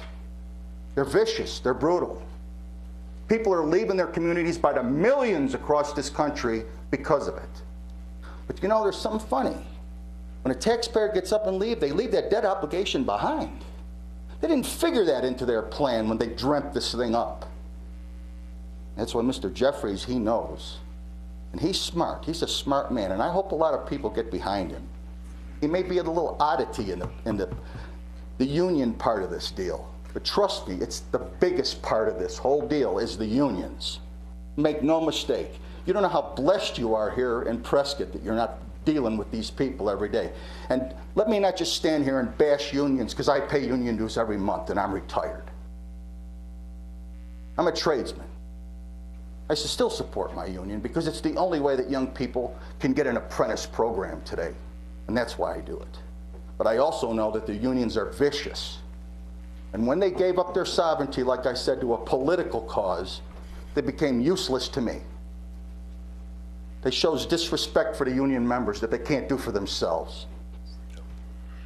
Thank you very much for your time. Thank you for your conversation.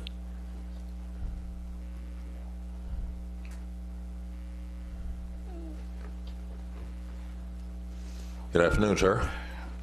Good afternoon, Mayor, Council. Ralph Hess, Prescott, Arizona. I'm actually going to make a different comment than I had planned to make when I first came here today, based on what I've heard all of you say today and what I've heard you say in the past regarding these discussions. And I'm actually hoping that after I make my comment, you might also change the way you're going to vote on this. I came here to speak in opposition to sales tax, as I did last meeting. But it's clear you're going to approve this sales tax measure. So what I'm going to suggest is that instead of making or putting the proposition on the ballot for 20 years, that you put it on the ballot for 5 years or 3 years, so that you can attend to some of the issues that have been addressed here today, which I think need to be addressed, and I think you recognize need to be addressed. One is, you know, if I just kind of round off the numbers, effectively, you're going to be asking the taxpayers, if we use the $77 million, or let's round it up to $80 million, and you're going to go to 40,000 residents and say, we got a bill for $2,000 for each of you, and we want you to pay it. And we're not going to tell you exactly where it came from, other than the fact that we have a court case that says we haven't been paying enough to the people who are supposed to be being paid by us, and now we want you to pay it. But we don't know whether there was some malfeasance, somebody else should be responsible for it. We don't know whether, as Councilwoman Wilcox has said, there's insurance proceeds that might be available if there was some malfeasance.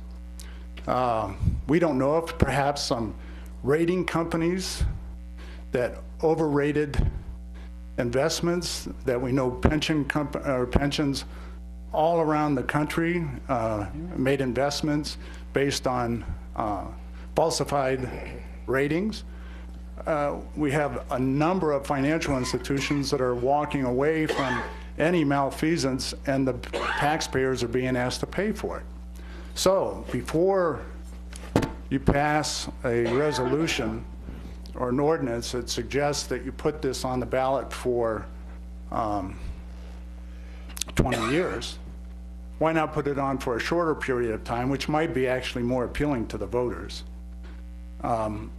knowing that it's going to be a short period of time, and that you, as a body, might actually go out and try to find if somebody else is responsible for this. As Councilman Kuknio has mentioned on a number of occasions, and I think others of you have as well, is that you're always operating out of a crisis mode. Well, if you have a 20-year sales tax proposition that passes, there goes the crisis. If you pass it for 5 years or 3 years, then another council, the next council that comes along, is going to have to be asking for this again if you don't do anything. And so that's my suggestion with regard to that. The other thing, other than looking for any malfeasance and who might else be responsible for this unfunded liability, I'll make the same suggestion I made last week, and I'm, Mark, if you'd put this on.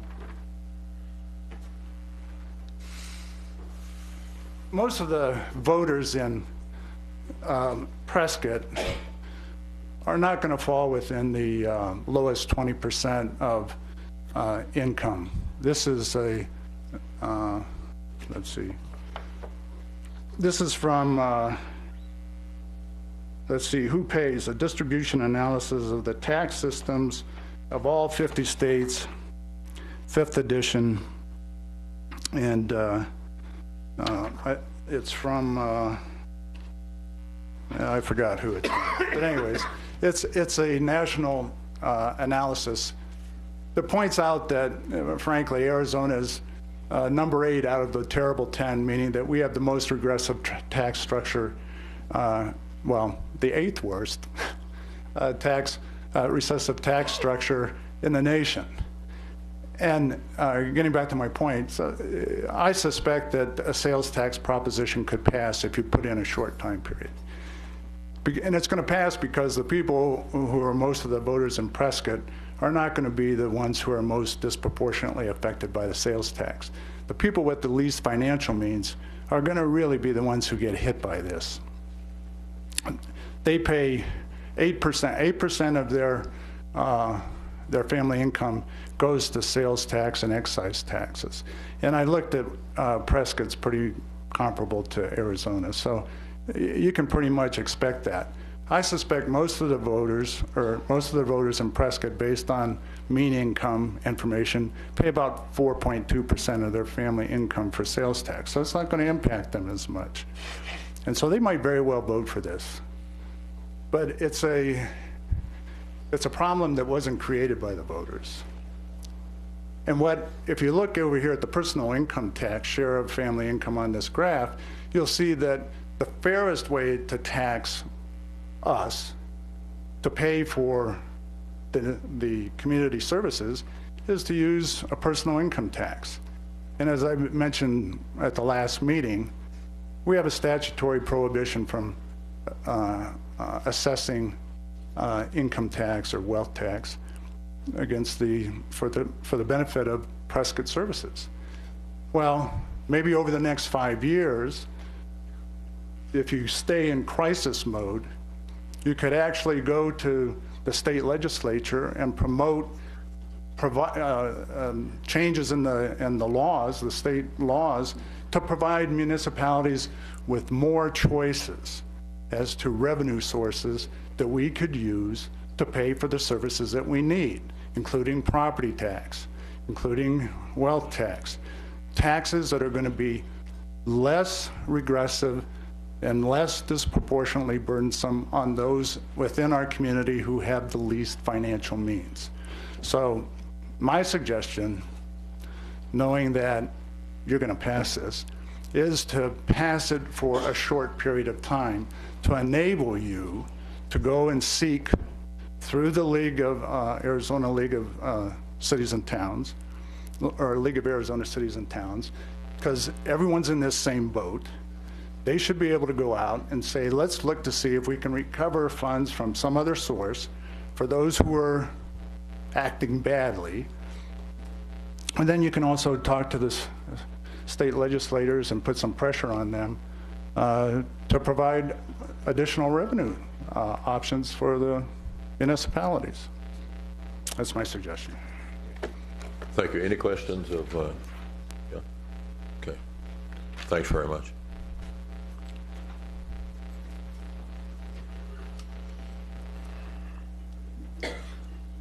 Thomas Slayback, 715 East Goodwin. Mayor and council, I sort of have a fear that if this is put on the ballot and it passes, which I think it will, that you will basically roll over and play dead.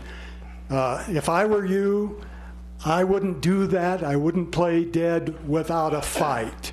And there are a whole lot of cities throughout the Arizona that this problem has been given to. And I would like to see a leadership position from here so that all of these other towns go and fight the state and this board over the issue. Sort of to paraphrase a famous line from the movie Network, I would like you to say, we're as mad as hell over this and we won't stand for it. Thank you. Thank you, Tom.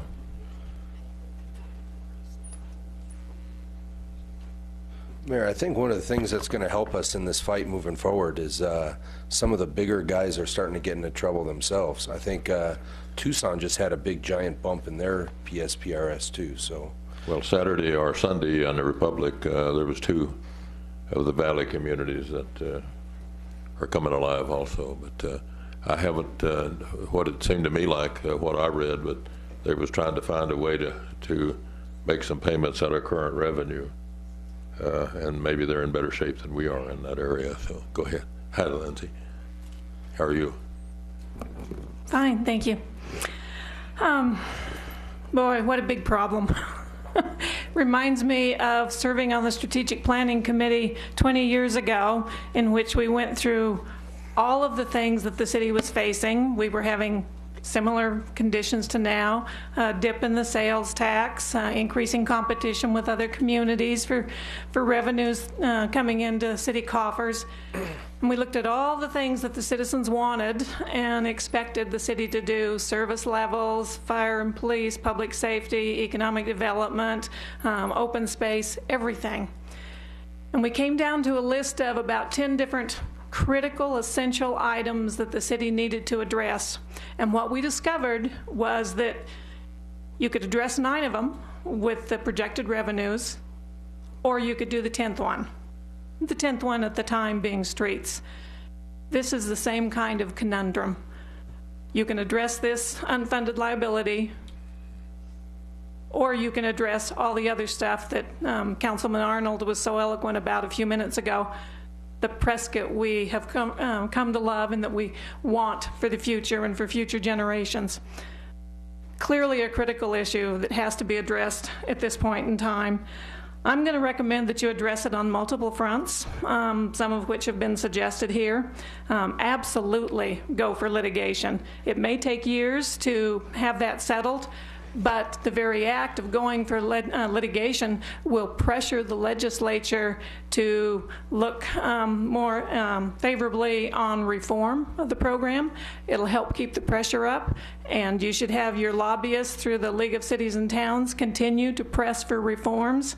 So full speed ahead on the litigation, full speed ahead on pressing for reforms. And while you're pressing for reform, I think you need to be more aggressive than Prescott has individually and that the League of Cities and Towns collectively have been to lobby the state. I mean, look at the last 5 or 6 years. The state legislature has taken away so much of the state revenue sharing, lobby them to restore state revenue sharing. This is more of a crisis because they have pretty much removed all of local municipalities' discretion on other sources of income. Tell them to quit the cost shifting. It makes me so angry I can't even address it. Like Tom was saying, you know, I'm mad as hell and I'm not going to take it anymore. It makes me so angry for the state legislature to sit there and talk about balancing their budget, and they're doing it by shifting the cost burden to county taxpayers, to local taxpayers, and making all of us at the local level have to deal with those unfunded services, unfunded everything. So lobby them to restore state revenue sharing, to stop the cost shifting down to the local level, and quit taking away the discretion of local municipalities to control their own destiny, to set their own revenue streams, and to make their own expenditure decisions. I mean, you can't look at anything without recognizing how much the legislature has interfered with the home rule and local discretion of municipalities. I mean, look at the impact fees. Put a moratorium on them for a couple of years, and now they've taken away the ability of the city to do public safety with impact fees. So it's just crazy. You need to lobby them over all of that. I think there was a suggestion too about doing an aggressive buy local program. I think that's very much needed, and people will respond to that if they understand the connection between goods and services that are purchased locally and goods and services that are purchased elsewhere. I've been doing discussion groups about the general plan to various audiences, and people were real surprised to learn about the difference between purchasing something in another jurisdiction or in a county area or on the reservation area versus buying that same commodity within the city of Prescott. Makes a huge difference. And if people understand that, they will make more buying decisions to buy locally. Personally, I've bought 2 cars in the last 15 years, and I made a decision to buy locally, even though it cost me a couple $100 more in some of the taxes and so forth that I paid. But I knew that was going for local services in my hometown, in my community, so I was willing to do that, even though it meant a couple $100 more out of my pocket. And I think a lot of other people will be willing to do that too once they understand the importance of where you buy that. Clearly, you're going to have some sort of sales tax initiative. All kinds of options on the table, and I agree with most of what's been said that, you know, it'd be desirable to do it in a shorter period of time rather than a longer period of time. But people look at their individual budgets, and if we get too far ahead of our local communities in the central Arizona region, people will make a decision on the big ticket items that they won't make it on the, you know, their weekly grocery shopping trip to go to Prescott Valley or someplace else that has lower sales tax, but they absolutely will make that decision if they're buying a vehicle or some large ticket item that's several $100s or more. So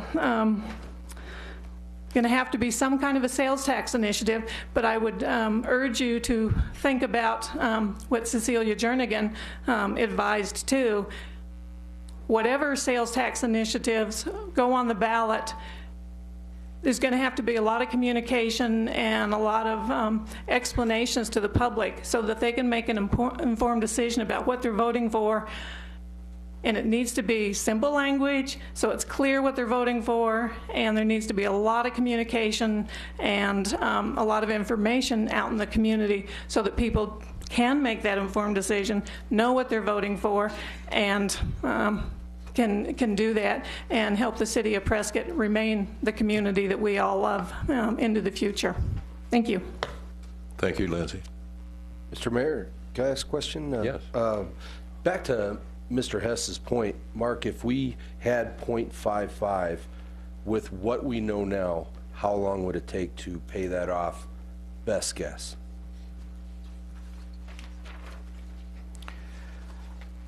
You know, we project, and again, as we've discussed, an actuarial report, as we all know, is a lot of assumptions. We're adding to that with sales tax growth assumptions over the next several years. So all that taken into account, looking at a 0.55, and I have an old report here. Yeah. Oh, it's the second one. About 16 years is the guess. I mean, again, it would be more of a, you know, have enough time, and then we look at it each year. These type of taxes become special revenue funds. They're segregated on the financial reports. They're segregated as part of the audit. They're looked at individually at the budget time, and then decisions could be made at that point whether to refer it back to the voters to eliminate, depending on how the pay down of the liability is going. And at 0.65, it'd be 12? Is that right? Yes, about 12, 11.8. And again, we have our savings estimates here on the top, about 40 million at 0.55 and about 53 million at 0.65. Just by paying it off early. And those, again, are estimates. They're based on the discounting rate that is used in the actuarial report. You know, and again, actuarial reports change. There's no arguing that. The point is, the liability, we've been working on to get a good liability, we feel, as a group, the league, the Government Finance Association feel better about the numbers we have in our 2014 actuarial report. I'm sure they're going to change and refine as we go forward, but I'll guarantee you the changes will not be downward, but hopefully we're close at the 70 million. Chris, let's go back to we're starting to lose our folks here. Yeah.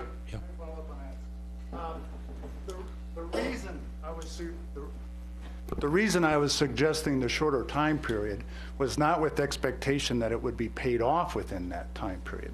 The idea would be that if that's what's needed, let's say you go with 0.55, 5 years, if it's only going to be for 5 years and you know that that's not going to pay it off if you do nothing between now and the next 5 years, hopefully you'll do something. Yeah, and what you'll do is that you'll go and lobby the state legislature, like Lindsay said, and some of the suggestions I made, and you'll pursue the lawsuit, or the possible lawsuit. And then if that doesn't pan out, in 5 years from now, you can come and do this again, because you'll still be in crisis mode. You bet. But I see, from what I've heard, you're not going to do anything if you get if it passes for 20 years. You're not going to go look at these other avenues, because you'll just count on us to pay the debt that somebody else put on us. I do think we've been pretty clear, though, that although we realize we have to deal with our issue, a big portion of our plan is to continue to pursue pension reform. You betcha. And to go sue whoever, it's just going to we're just suing ourselves in a roundabout way. I mean, think about it. You create $50 million of legal bills for the pension system, and they're just going to turn around and bill that back to its members, number one. Number two, you go chase after their insurance providers for people who are gone, that have they're gone. The people that made these decisions don't exist anymore. They're going to turn around and raise their rates on the fund, which is going to raise the rates back on the municipalities. Well, maybe. But what right now, what I'm hearing is we don't know anything. You might, if you look at this, you might very well say, okay, we looked at the possible exposure of others, and we've concluded that either one, there is none, or two, it's just not financially feasible to pursue it. But so far, I haven't heard anything as to whether anyone's even looked into that. And as a voter, if somebody's going to come to me and say, hey, this is a liability, you got to pay, I'd like to hear somebody say why, if it appears like somebody else might be responsible for it, why is the decision being made not to do that? And just stating it doesn't make any sense without having any of the foundational reasons for not doing that, I'm not convinced. And that's why I'm saying if you wait, if you make this a shorter period of time, you can investigate that, which appears hasn't been done. And if none of it looks like it's going to be fruitful, then bring it up again after 5 years. And ultimately, if we find a solution or we do a shop local and our revenues go up, we pay it off sooner anyways. So there is a motivation for everybody, because every day that we don't have to pay it is a day we save money long term. Thanks. Jim, were you coming down? Yeah.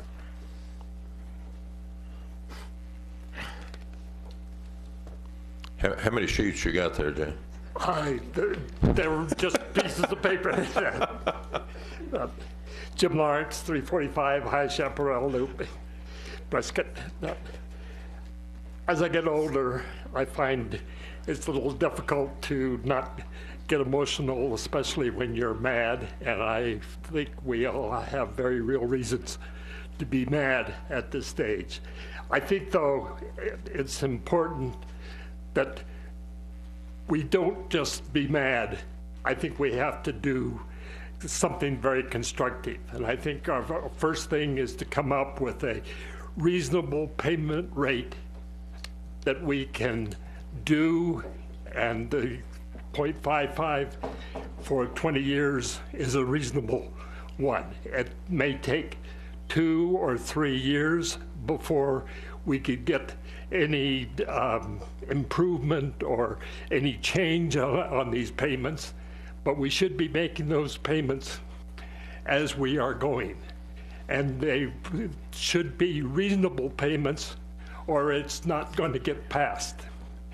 So I would suggest that the 0.55 for the 20 years is a good plan, and then whether we try to make extra payments or whether we try to go with a lawsuit or fight, or there's a lot of things that we can do while we're in the process of making those payments. So I think that's the first thing that we need to do. I'm not happy with the assumptions and what is going on as far as this pension plan and how it's been handled in the past. But I think we've got to do something positive that the citizens will be able to accept. And that has to be a reasonable amount. The 0.55 is a reasonable amount.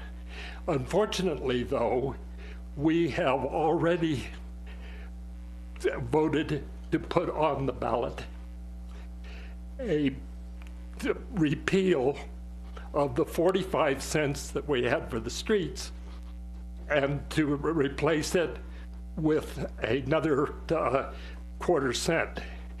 That, I think, is a mistake to have both of them at the same election. And certainly, I would suggest that instead of increasing the full funds that are guaranteed strictly for streets, if we felt that the 25 cents is necessary, that should be set up not strictly guaranteed for streets, but for the general fund.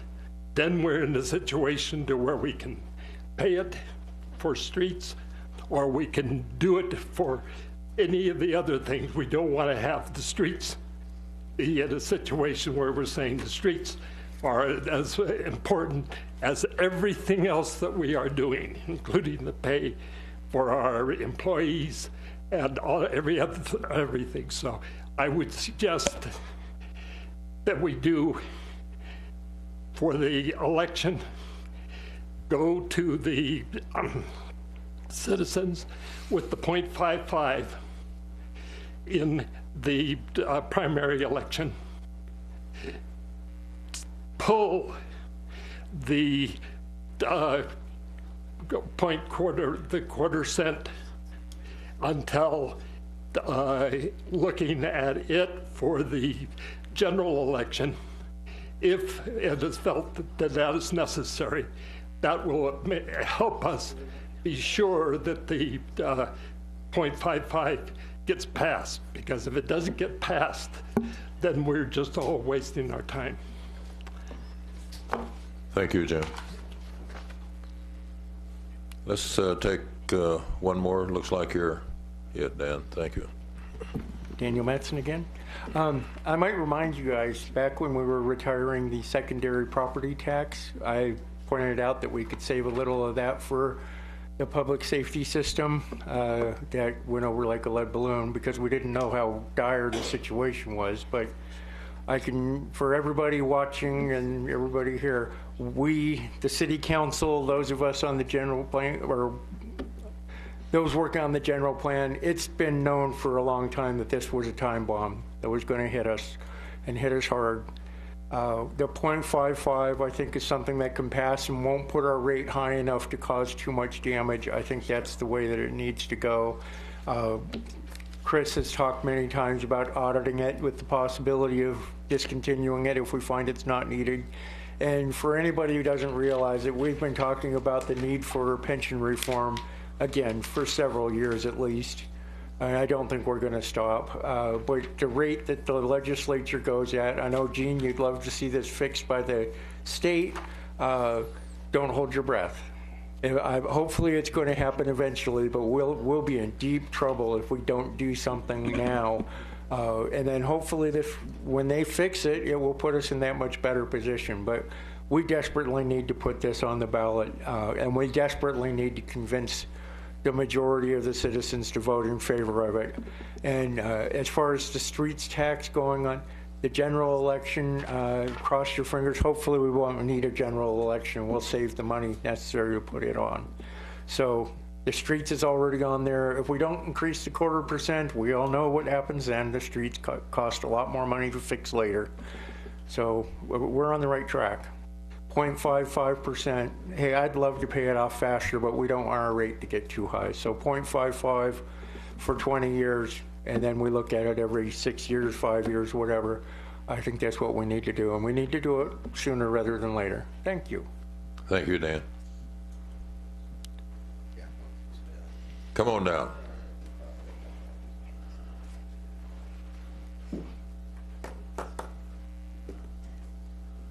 There's no way in the world I'm going to wrestle with you over 5 minutes, yeah. I'll try to keep it real short. Hi, my name's Justin Harris. I'm on the executive board of the Arizona Police Association, who represents about 12,000 men and women in law enforcement across the state of Arizona. I am also the president of the Glendale Law Enforcement Association, so thank you very much for voting on our agreement.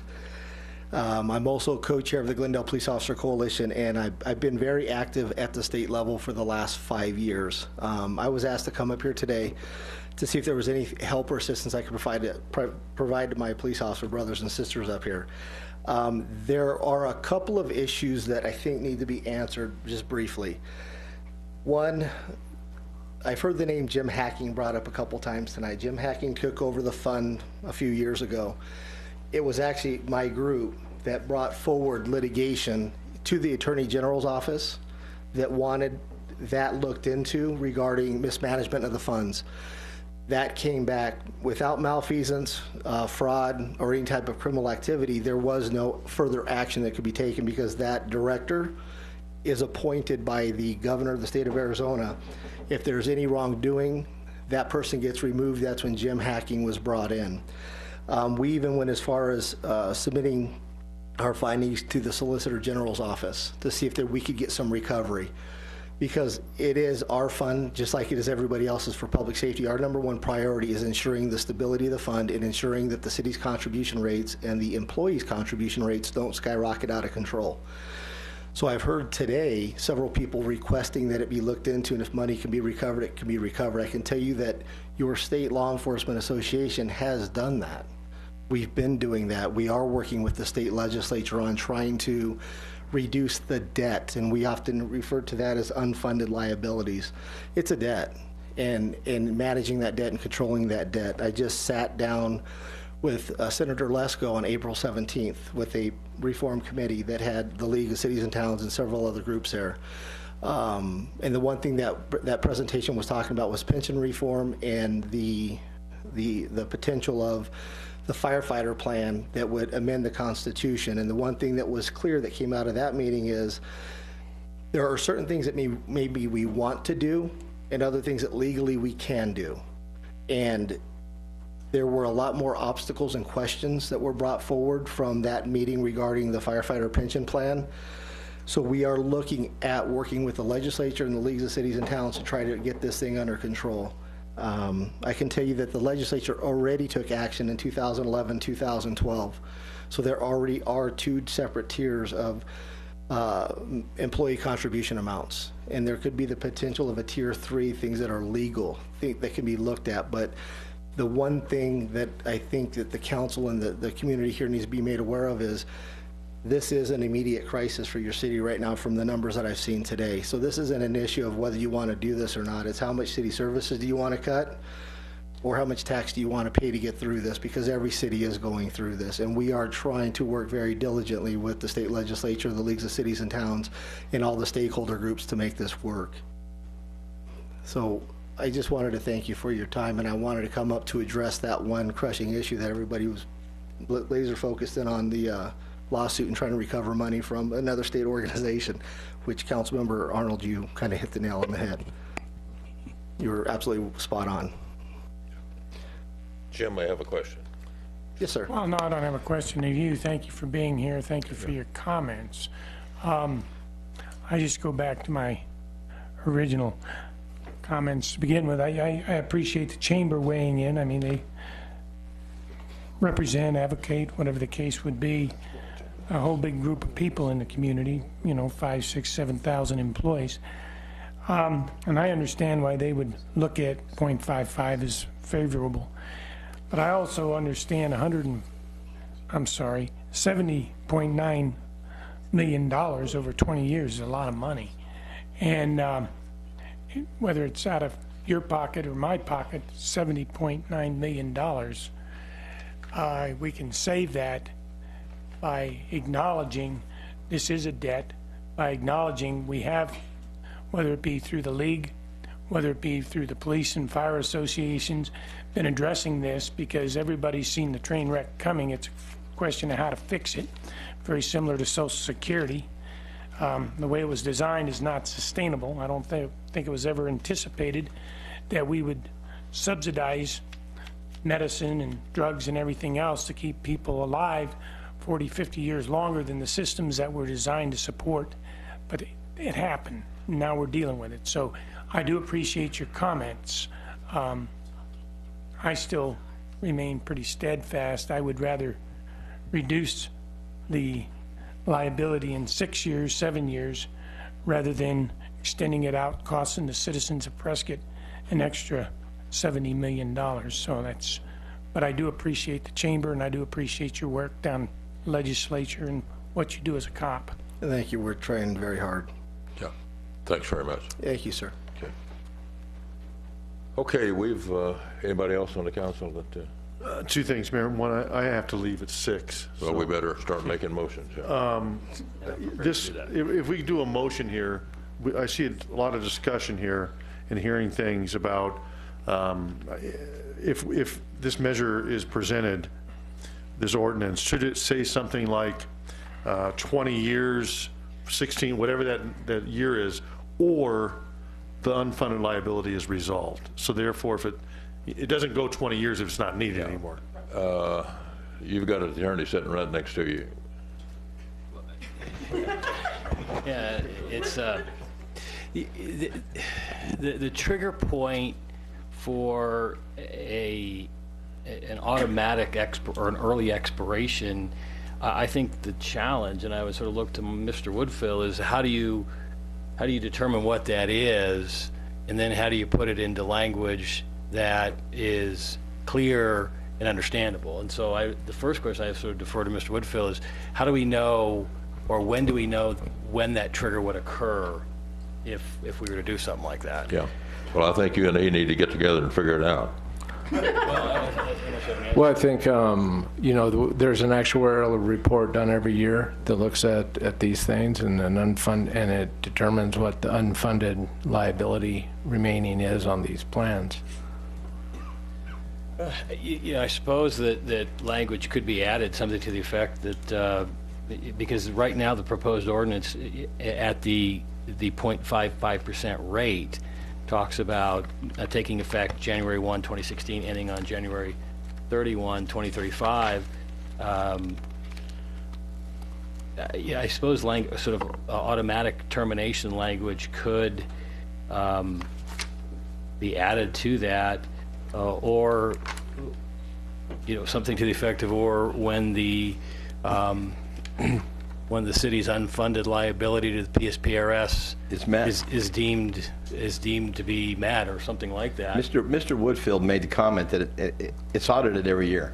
Understood. So I think it would say the 20 years, and if it's paid off early by audit. Right. And I guess the reason I bring this up is, we've had the good governance and several other people, and not to discredit Ralph's concerns, but if we could present this to the public, that it's just not a 20-year for sure. It may well be, and in 20 years we may not even be there yet. But if it gives them a glimmer of hope that if these numbers come out in 15 years, it's resolved, and then it's gone in 15 years. So, right, and as the city attorney mentioned, I mean, it's referred to through the actuarial report as the unfunded liability, the PSPRS unfunded liability. The portion of our rate is designated to amortize that unfunded liability. So it's a definite part of the actuarial. There's new GASB pronouncements on that being recorded on the balance sheet. So this unfunded liability is a measurable thing that is part of the annual audit. Okay. And my only point of this is in order to put ballot language, and to do it today, we need to be somewhat precise about it. So, it could, the language, the proposed language could say something effective, ending on, and if you go to the last line of section 2 in the bold, ending on the earlier of December 31, 2035, or at such time when the city's liability to the public safety personnel retirement system is deemed extinguished, or what? Funded. Funded. But I guess the question then would come up would be, when this report comes out, it would have to be such a point in time when the report comes out, and then is there a lag after that where we actually know? I mean, in other words, it just doesn't end. So in like 2 years, something comes up, the report comes out in October normally, produced as of the June 30th date. Right, and you're going to see this liability going down, and you're going to know that $1 million left this year, so we need 6 months or whatever. Well, but if it's going to automatic terminate, my point is you have to have a very, very precise language that says, on December 31st of the year after which the debt is funded. I mean, then you have a hard date where if we get a report in October 30th, that means the tax goes away December 31 of that same year, because then you have a hard date at which you end it, or on December 1st, or in other words. But then we have to rely on the fact that we're going to get this report every year for the next, say, 12 or 13 years in October, so we have a solid date. I mean, that's my point. It has to be very precise. Well, I think what we're concerned about is that if we go to the public and ask for this to be paid by them, that when it's paid, it's paid. Right. Yep. And it's a new ball game, and I'm sure that there'll be ways of doing that. And what I hope is the language you develop that the attorney in 20 years from now will understand what you mean. Well, but there's two options now. Okay, there's two. That might be me. There's two. I don't have any retirement. No, there's two options now because if the council wants to include it in the ballot language that there's an earlier termination, an earlier automatic termination, that's different than what sort of, for lack of a better term, a campaign promise is. And that's the question of what the council wants to do. There's a technical term within the reports, they talk about funding ratios. And so maybe that's the trigger point, is looking at a funding ratio of X, which is either a 100% funded or 95%. That would be the question mark, because, yeah. So right now, we have a 25.7% funding ratio. The reality is, if under this proposal, we should be pretty much at 100% funded. Yes. You would have a 100% funding ratio is the goal here within 22 years, where your asset values equal the actuarially accrued liability. 100% fund ratio. Are you comfortable that might be the way to approach it? Well, if that's the, if the city's funding ratio in the public safety retirement system is determined to be 100%, that may be the technical language. Question is, does anybody understand what that means? You know, that's a political issue. That's not a legal issue. Chris, you have something else to? Yeah, I got a shot that for a possible motion. I'm not making this motion right now. I'm reading it for us to kind of toss around, but it does kind of hit that simple language thing, because the at 0.55, we're told it could be eliminated in 16 years. What if we adopt the ordinance referring to the August election ballot, a measure providing for a sales tax of 0.55% and a duration of 8 years to begin to pay off the city of Prescott's PRSP liability with annual audits during the budget process, with the tax removed when the liability is eliminated or when council sees fit, whichever is sooner? Well, the council The bottom line is, this has to pass. We've got to present something to the voters that they can understand, something concrete. I don't think they're going to buy as the council deems fit. Council can't, constitutionally, council can't see fit to repeal the tax. That's approved by the voters. It only can be repealed by the voters. So any sort of proposition approved by the voters can only be repealed by the voters in this particular instance. So there is no sort of council repeal. It has to go back to the voters to repeal if there's the decision to repeal it earlier than the original 20-year time period. So 8 years, it would be half. Well, my point was, I think a shorter term, like Ralph Hess was suggesting, is easier to accept and would likely get more votes and be successful than putting a 20-year term on. And I don't think my generation would buy into that.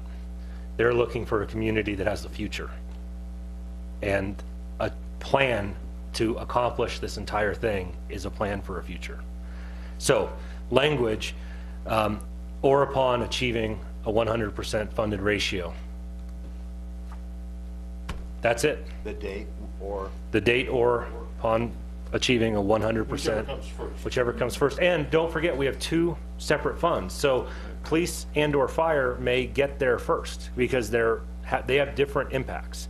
So I think that accomplishes the ability that if we pay off police, let's say, we can still aggressively address fire until it's 100%. Does that make sense? Mark, you're the numbers guy. Yeah, I think that makes sense. And, we have new accounting standards. We mentioned earlier GASB 68, which refers to funding ratios and this unfunded liability. So I think either way, with the funding ratio or until the unfunded liability is paid off, either way would work in the language. I'd leave it to the attorney to decide. Okay. Charlie, is that you? So, yeah, Mayor, would that, because if that would work, I'm ready to make a motion. Okay. Let me just sort of make sure I understand language. On the Section 2 ordinance, and make sure the clerk gets this down, because this would be amended language from the ordinance that was published. Going to the last line, taking effect on January 1, 2016, and ending on the earlier of December 31, 2035, or, now do you want to go to the December 31st of the year, or you just want to go to this, because the problem is you don't have a target, okay, so, or December 31 of the year in which Prescott achieves a 100% funded ratio in the public safety personnel retirement system. Systems. Systems, plural. I think that hits it. Say it one more time. Okay, I knew you were going to do that. Okay, last line, taking effect on January 1, 2016, and ending on the earlier of December 31, 2035, or December 31 of the year in which Prescott achieves a 100% funded ratio in the public safety personnel retirement systems, plural. Okay. And then it would match, the language in the yes vote language would match, in the next paragraph in bold, would just simply match that. Okay. Charlie, you want to make a motion? Mayor, move to adopt ordinance number 4938-1476 as amended, referring to the August 25th, 2015 election ballot, a measure providing for a sales tax increment of 0.55% and a duration of 20 years to pay off the City of Prescott's PSPRS liability. Second. Before we vote, Charlie? Okay, now that's amended. As amended. As amended. As amended. Yes, and I think the motion probably should say 20 years or less. 20, just, okay. Just so it takes into account the amendment. 20 years or less. So I amend my motion. Yeah. Before we vote, Charlie, a plan is better than no plan. And I think the voters need to know that we're in concert on presenting them the question. Yep. All right? And 16 years sounds better than 20. Also sounds better than 22. Well, and can I make a comment too, Mayor? Trying to get, are we in concert? Yeah, I think that so it's clear, the proposed language allows for not more than 20 years, but possibly less if we meet the 100% funded ratio for both systems. Yeah, but the current projection was that it would be paid off in 16. That's the current projection, correct. So it could be 16, it could be 12, it could be no more than 20, however. So when it's 100% funded, it's all over? Yeah. Yes. December 31 of that year. Okay. Did we get a second? Yes, second here. Okay. Comment Motion. or no? Second. Let's take a We're vote. worn out.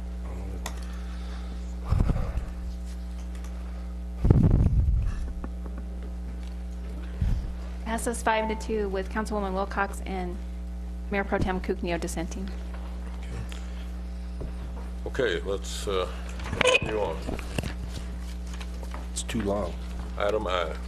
Item 3I, adoption of ordinance number 4937-1475, calling a special election to be held August 25, 2015, to vote on a transaction privilege tax of 0.08% dedicated to open space purposes, taking effect on January 1st, 2016, and ending on December 31st, 2035.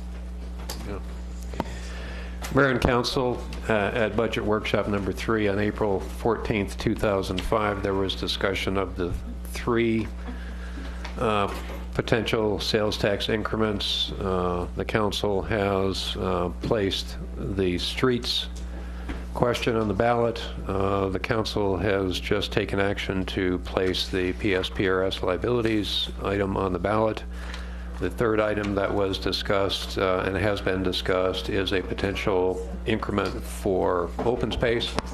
You have before you 2 versions of an ordinance which would call a special election to be held on August 25th, 2015 to vote on a transaction privilege tax of 0.08% dedicated to open space purposes, and that's for a 20-year term for your consideration. Okay, Jane. Thank you, Mayor.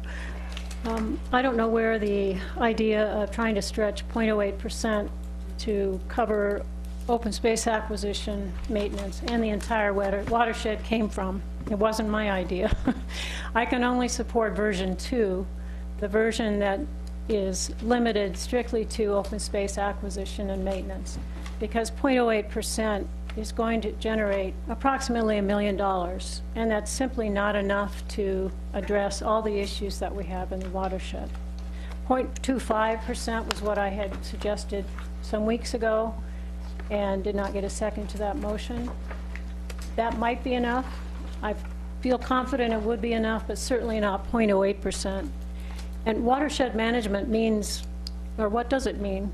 Cleaning up the lakes, creating a storm drainage system that filters sediments, fixing point sources of pollution like broken sewer lines in our creeks, who knows what else.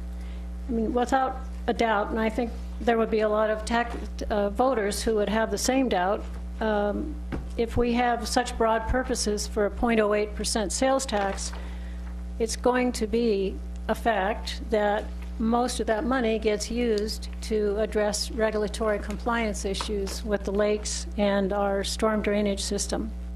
And I think that's a wrong thing to do when you call this an open space sales tax. There just wouldn't be any money left to continue Prescott's investment in its open space program. And one thing we need to keep in mind constantly is that our open space is a revenue generator. It brings people here, they spend money here, we get more sales tax. So this sales tax will actually help relieve some of the pressure on our general fund. Even though it's 0.08% and it's going to increase, if all of these pass, it'll increase our sales tax rate up to 0.63%, which is higher than our neighbors, not as high as some in the valley. It's a worthwhile investment for this community to make. So I would like to move that the council adopt ordinance number 4937-1475, version 2.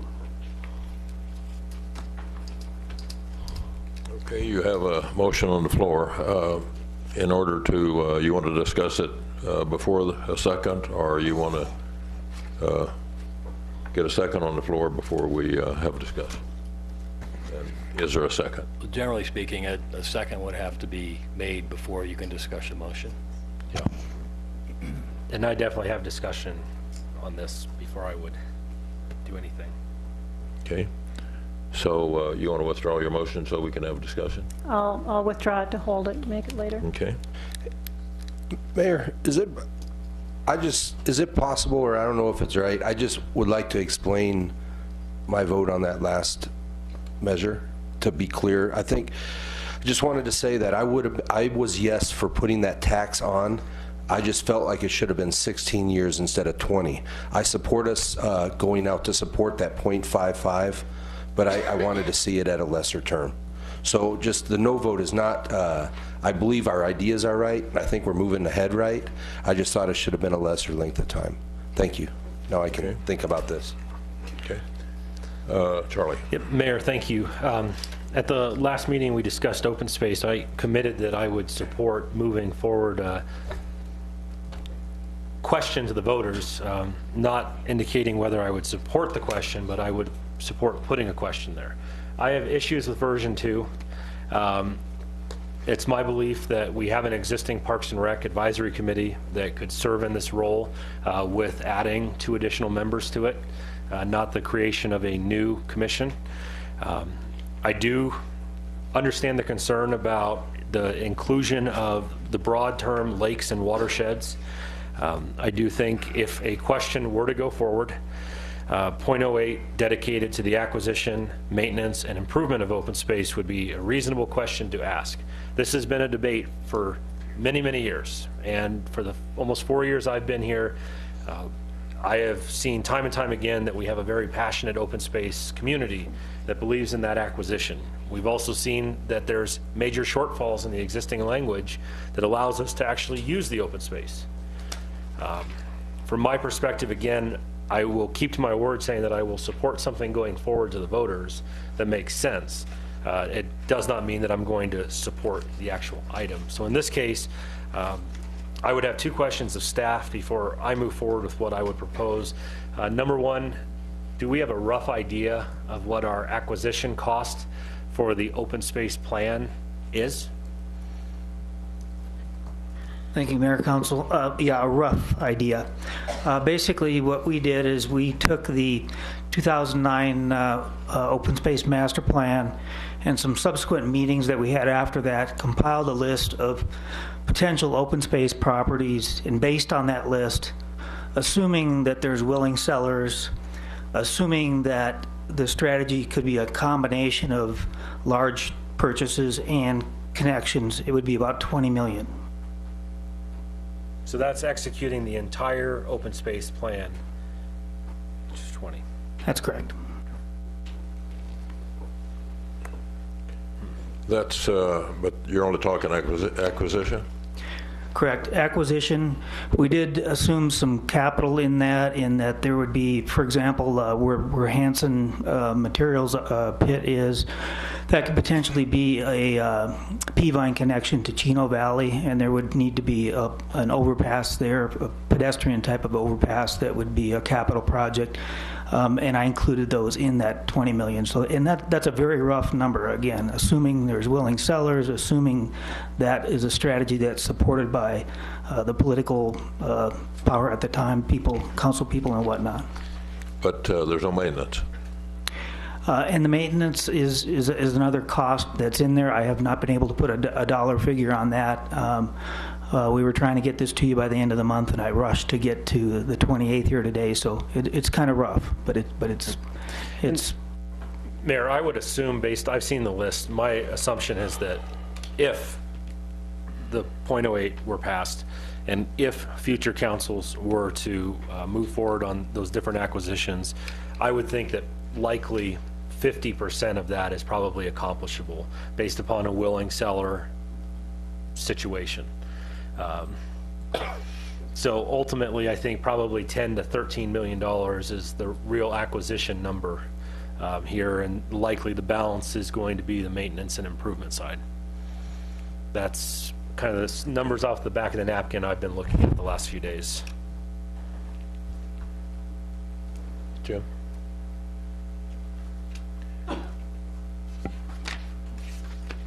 I think $1 million a year is a reasonable number. Again, that'll be up for the public to decide. Yep. And the .08 gives us that million. Probably would escalate somewhat if we continue to have 2 or 2.5% growth. At the end of 20 years, it would be more than $1 million a year. Right. Gene, I had hoped that we could devise some type of language that would allow some of the reservoir, not the maintenance portion that would be dictated to us by the federal agencies or the state agencies, but to keep the areas around the boat dock, the recreational part of the reservoirs in better condition, clean, and those, which I look at as the same as trail maintenance, of keeping that. That we could have some language that would allow us to at least do that, but certainly exclude any major public works type necessities of cleaning the lakes up and doing the water monitoring, all of those things. I think there's some areas around the boat docks and along the banks there that could be dressed up and would help us with our tourism effect. But I'm certainly not hung up on it. What I've tried to achieve in my coming up on 6 years here is to somewhat streamline and have fewer and fewer committees. And in the past, and as a normal procedure, the incoming mayor appoints all new committees. There's a few that he don't. But rather than having my individual preferences, we created a committee of 3 of the council to make the committee appointments to the rest of the council. And to me, it's worked very well. We have a great Parks and Rec working group and advisory committee. I agree that we could add 2 people to that committee, and I think for the next years, as far as we want to reach out, that committee will we'll lose some people and we'll gain some people, but it's the type of committee that really needs to have longevity to function, looking at the whole recreation and parks opportunities here. So wherever you want to go, I agree, Charlie, on the 7, adding two people to the existing committee and not forming another committee that requires staff time and all these other things. I think that's well done. If there's a consensus that we could add the reservoirs in a minor way of maintenance, not having to do with major capital work on the waterworks, that would be helpful to the Parks and Recreation Committee to have that capability. The boat docks and those, they operate under your department. Correct. We have a separate division within the department that's the lake staff. It's 3 full-time staff. It's got some seasonal. The budget for that portion of the department, I believe, is about $265,000 a year. So, and there's pieces of that may fit better in a different part of the department too. So it could be tailored a little bit. Yeah.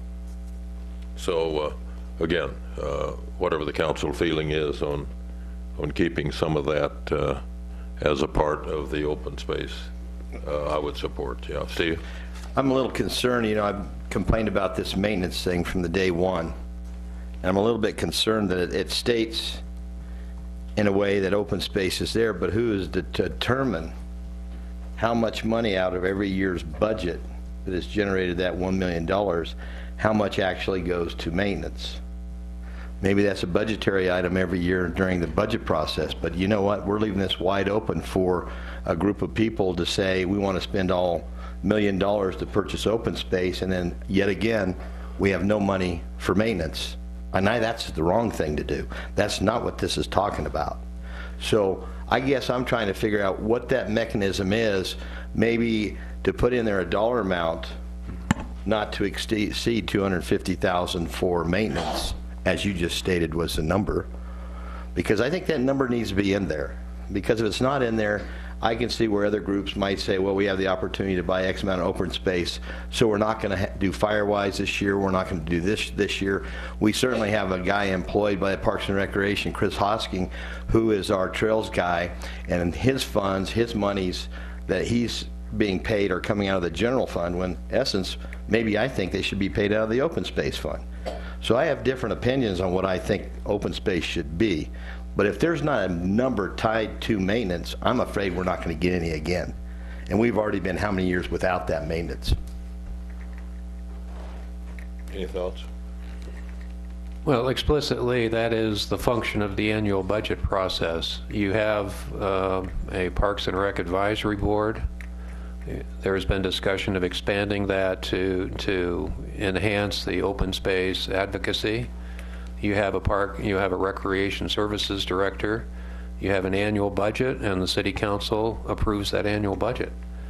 And if it's the explicit purpose of this ordinance to include maintenance, then that will play out in the annual budget process as it should be. The concern is well taken, but what happens when we try to be too specific is unintended consequences. There's only $250,000 for maintenance, so we have to buy open space. And, that's the kind of unintended consequences that we would not recommend.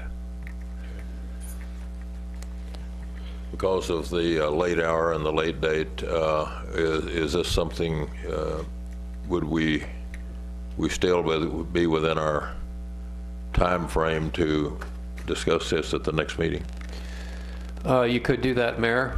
You have a workshop on the first Tuesday in May. And a possible voting item. Yeah. Jane, do you have? Yeah. You want to think about this till the next meeting? And Well, I think we definitely need to work on language. If most of the council wants to incorporate things, improvements associated Yeah. with open space? Well, I think there's And what body is it? yeah, there's a that's gonna cover? consensus of moving forward in some form on this. I think you can see that. And if we can refine it down a little bit by the next meeting, I'd be all for that. Charlie, you have a... Yeah, I would tend to concur. There's a lot of question marks still. The language has to be fairly clear. And that's been a challenge on every single ballot initiative, especially ones that haven't had, the city's eye looking at the wording. Jim? Thank you, Mayor. I don't have a problem asking the voters anything because I think we got a very astute group of voters in the city limits of Prescott. One of the things that concerns me is we keep going out acquiring liabilities outside of the city limits of Prescott, using citizens of Prescott's dollars and cents to do so. And, there's a price to be paid for everything you do. It's called a cause and effect consequence. And, we hire firemen, we hire policemen, we hire all kinds of people. And when we own the property, then all of a sudden we're ultimately responsible for what happens, including fire-wise and including all kinds of other stuff. So I'm very concerned with regards to open space acquisition at this particular point in time when we're facing real challenges on financial need, not necessarily financial wants. And one of the things that I would like to ask the voters is, are you willing to pay your dollars and cents to maintain the liability you already own, rather than let's go out and buy more liability? So that's where I'm at. So you can phrase the language any way you choose. Chris? No comment? How about tabling this until next first meeting in May? Yeah, why don't you just make that motion? All right, I move Until the next meeting, yeah. to table this item until the first meeting in May. Second. May 5th. Motion made and seconded. Let's vote, please.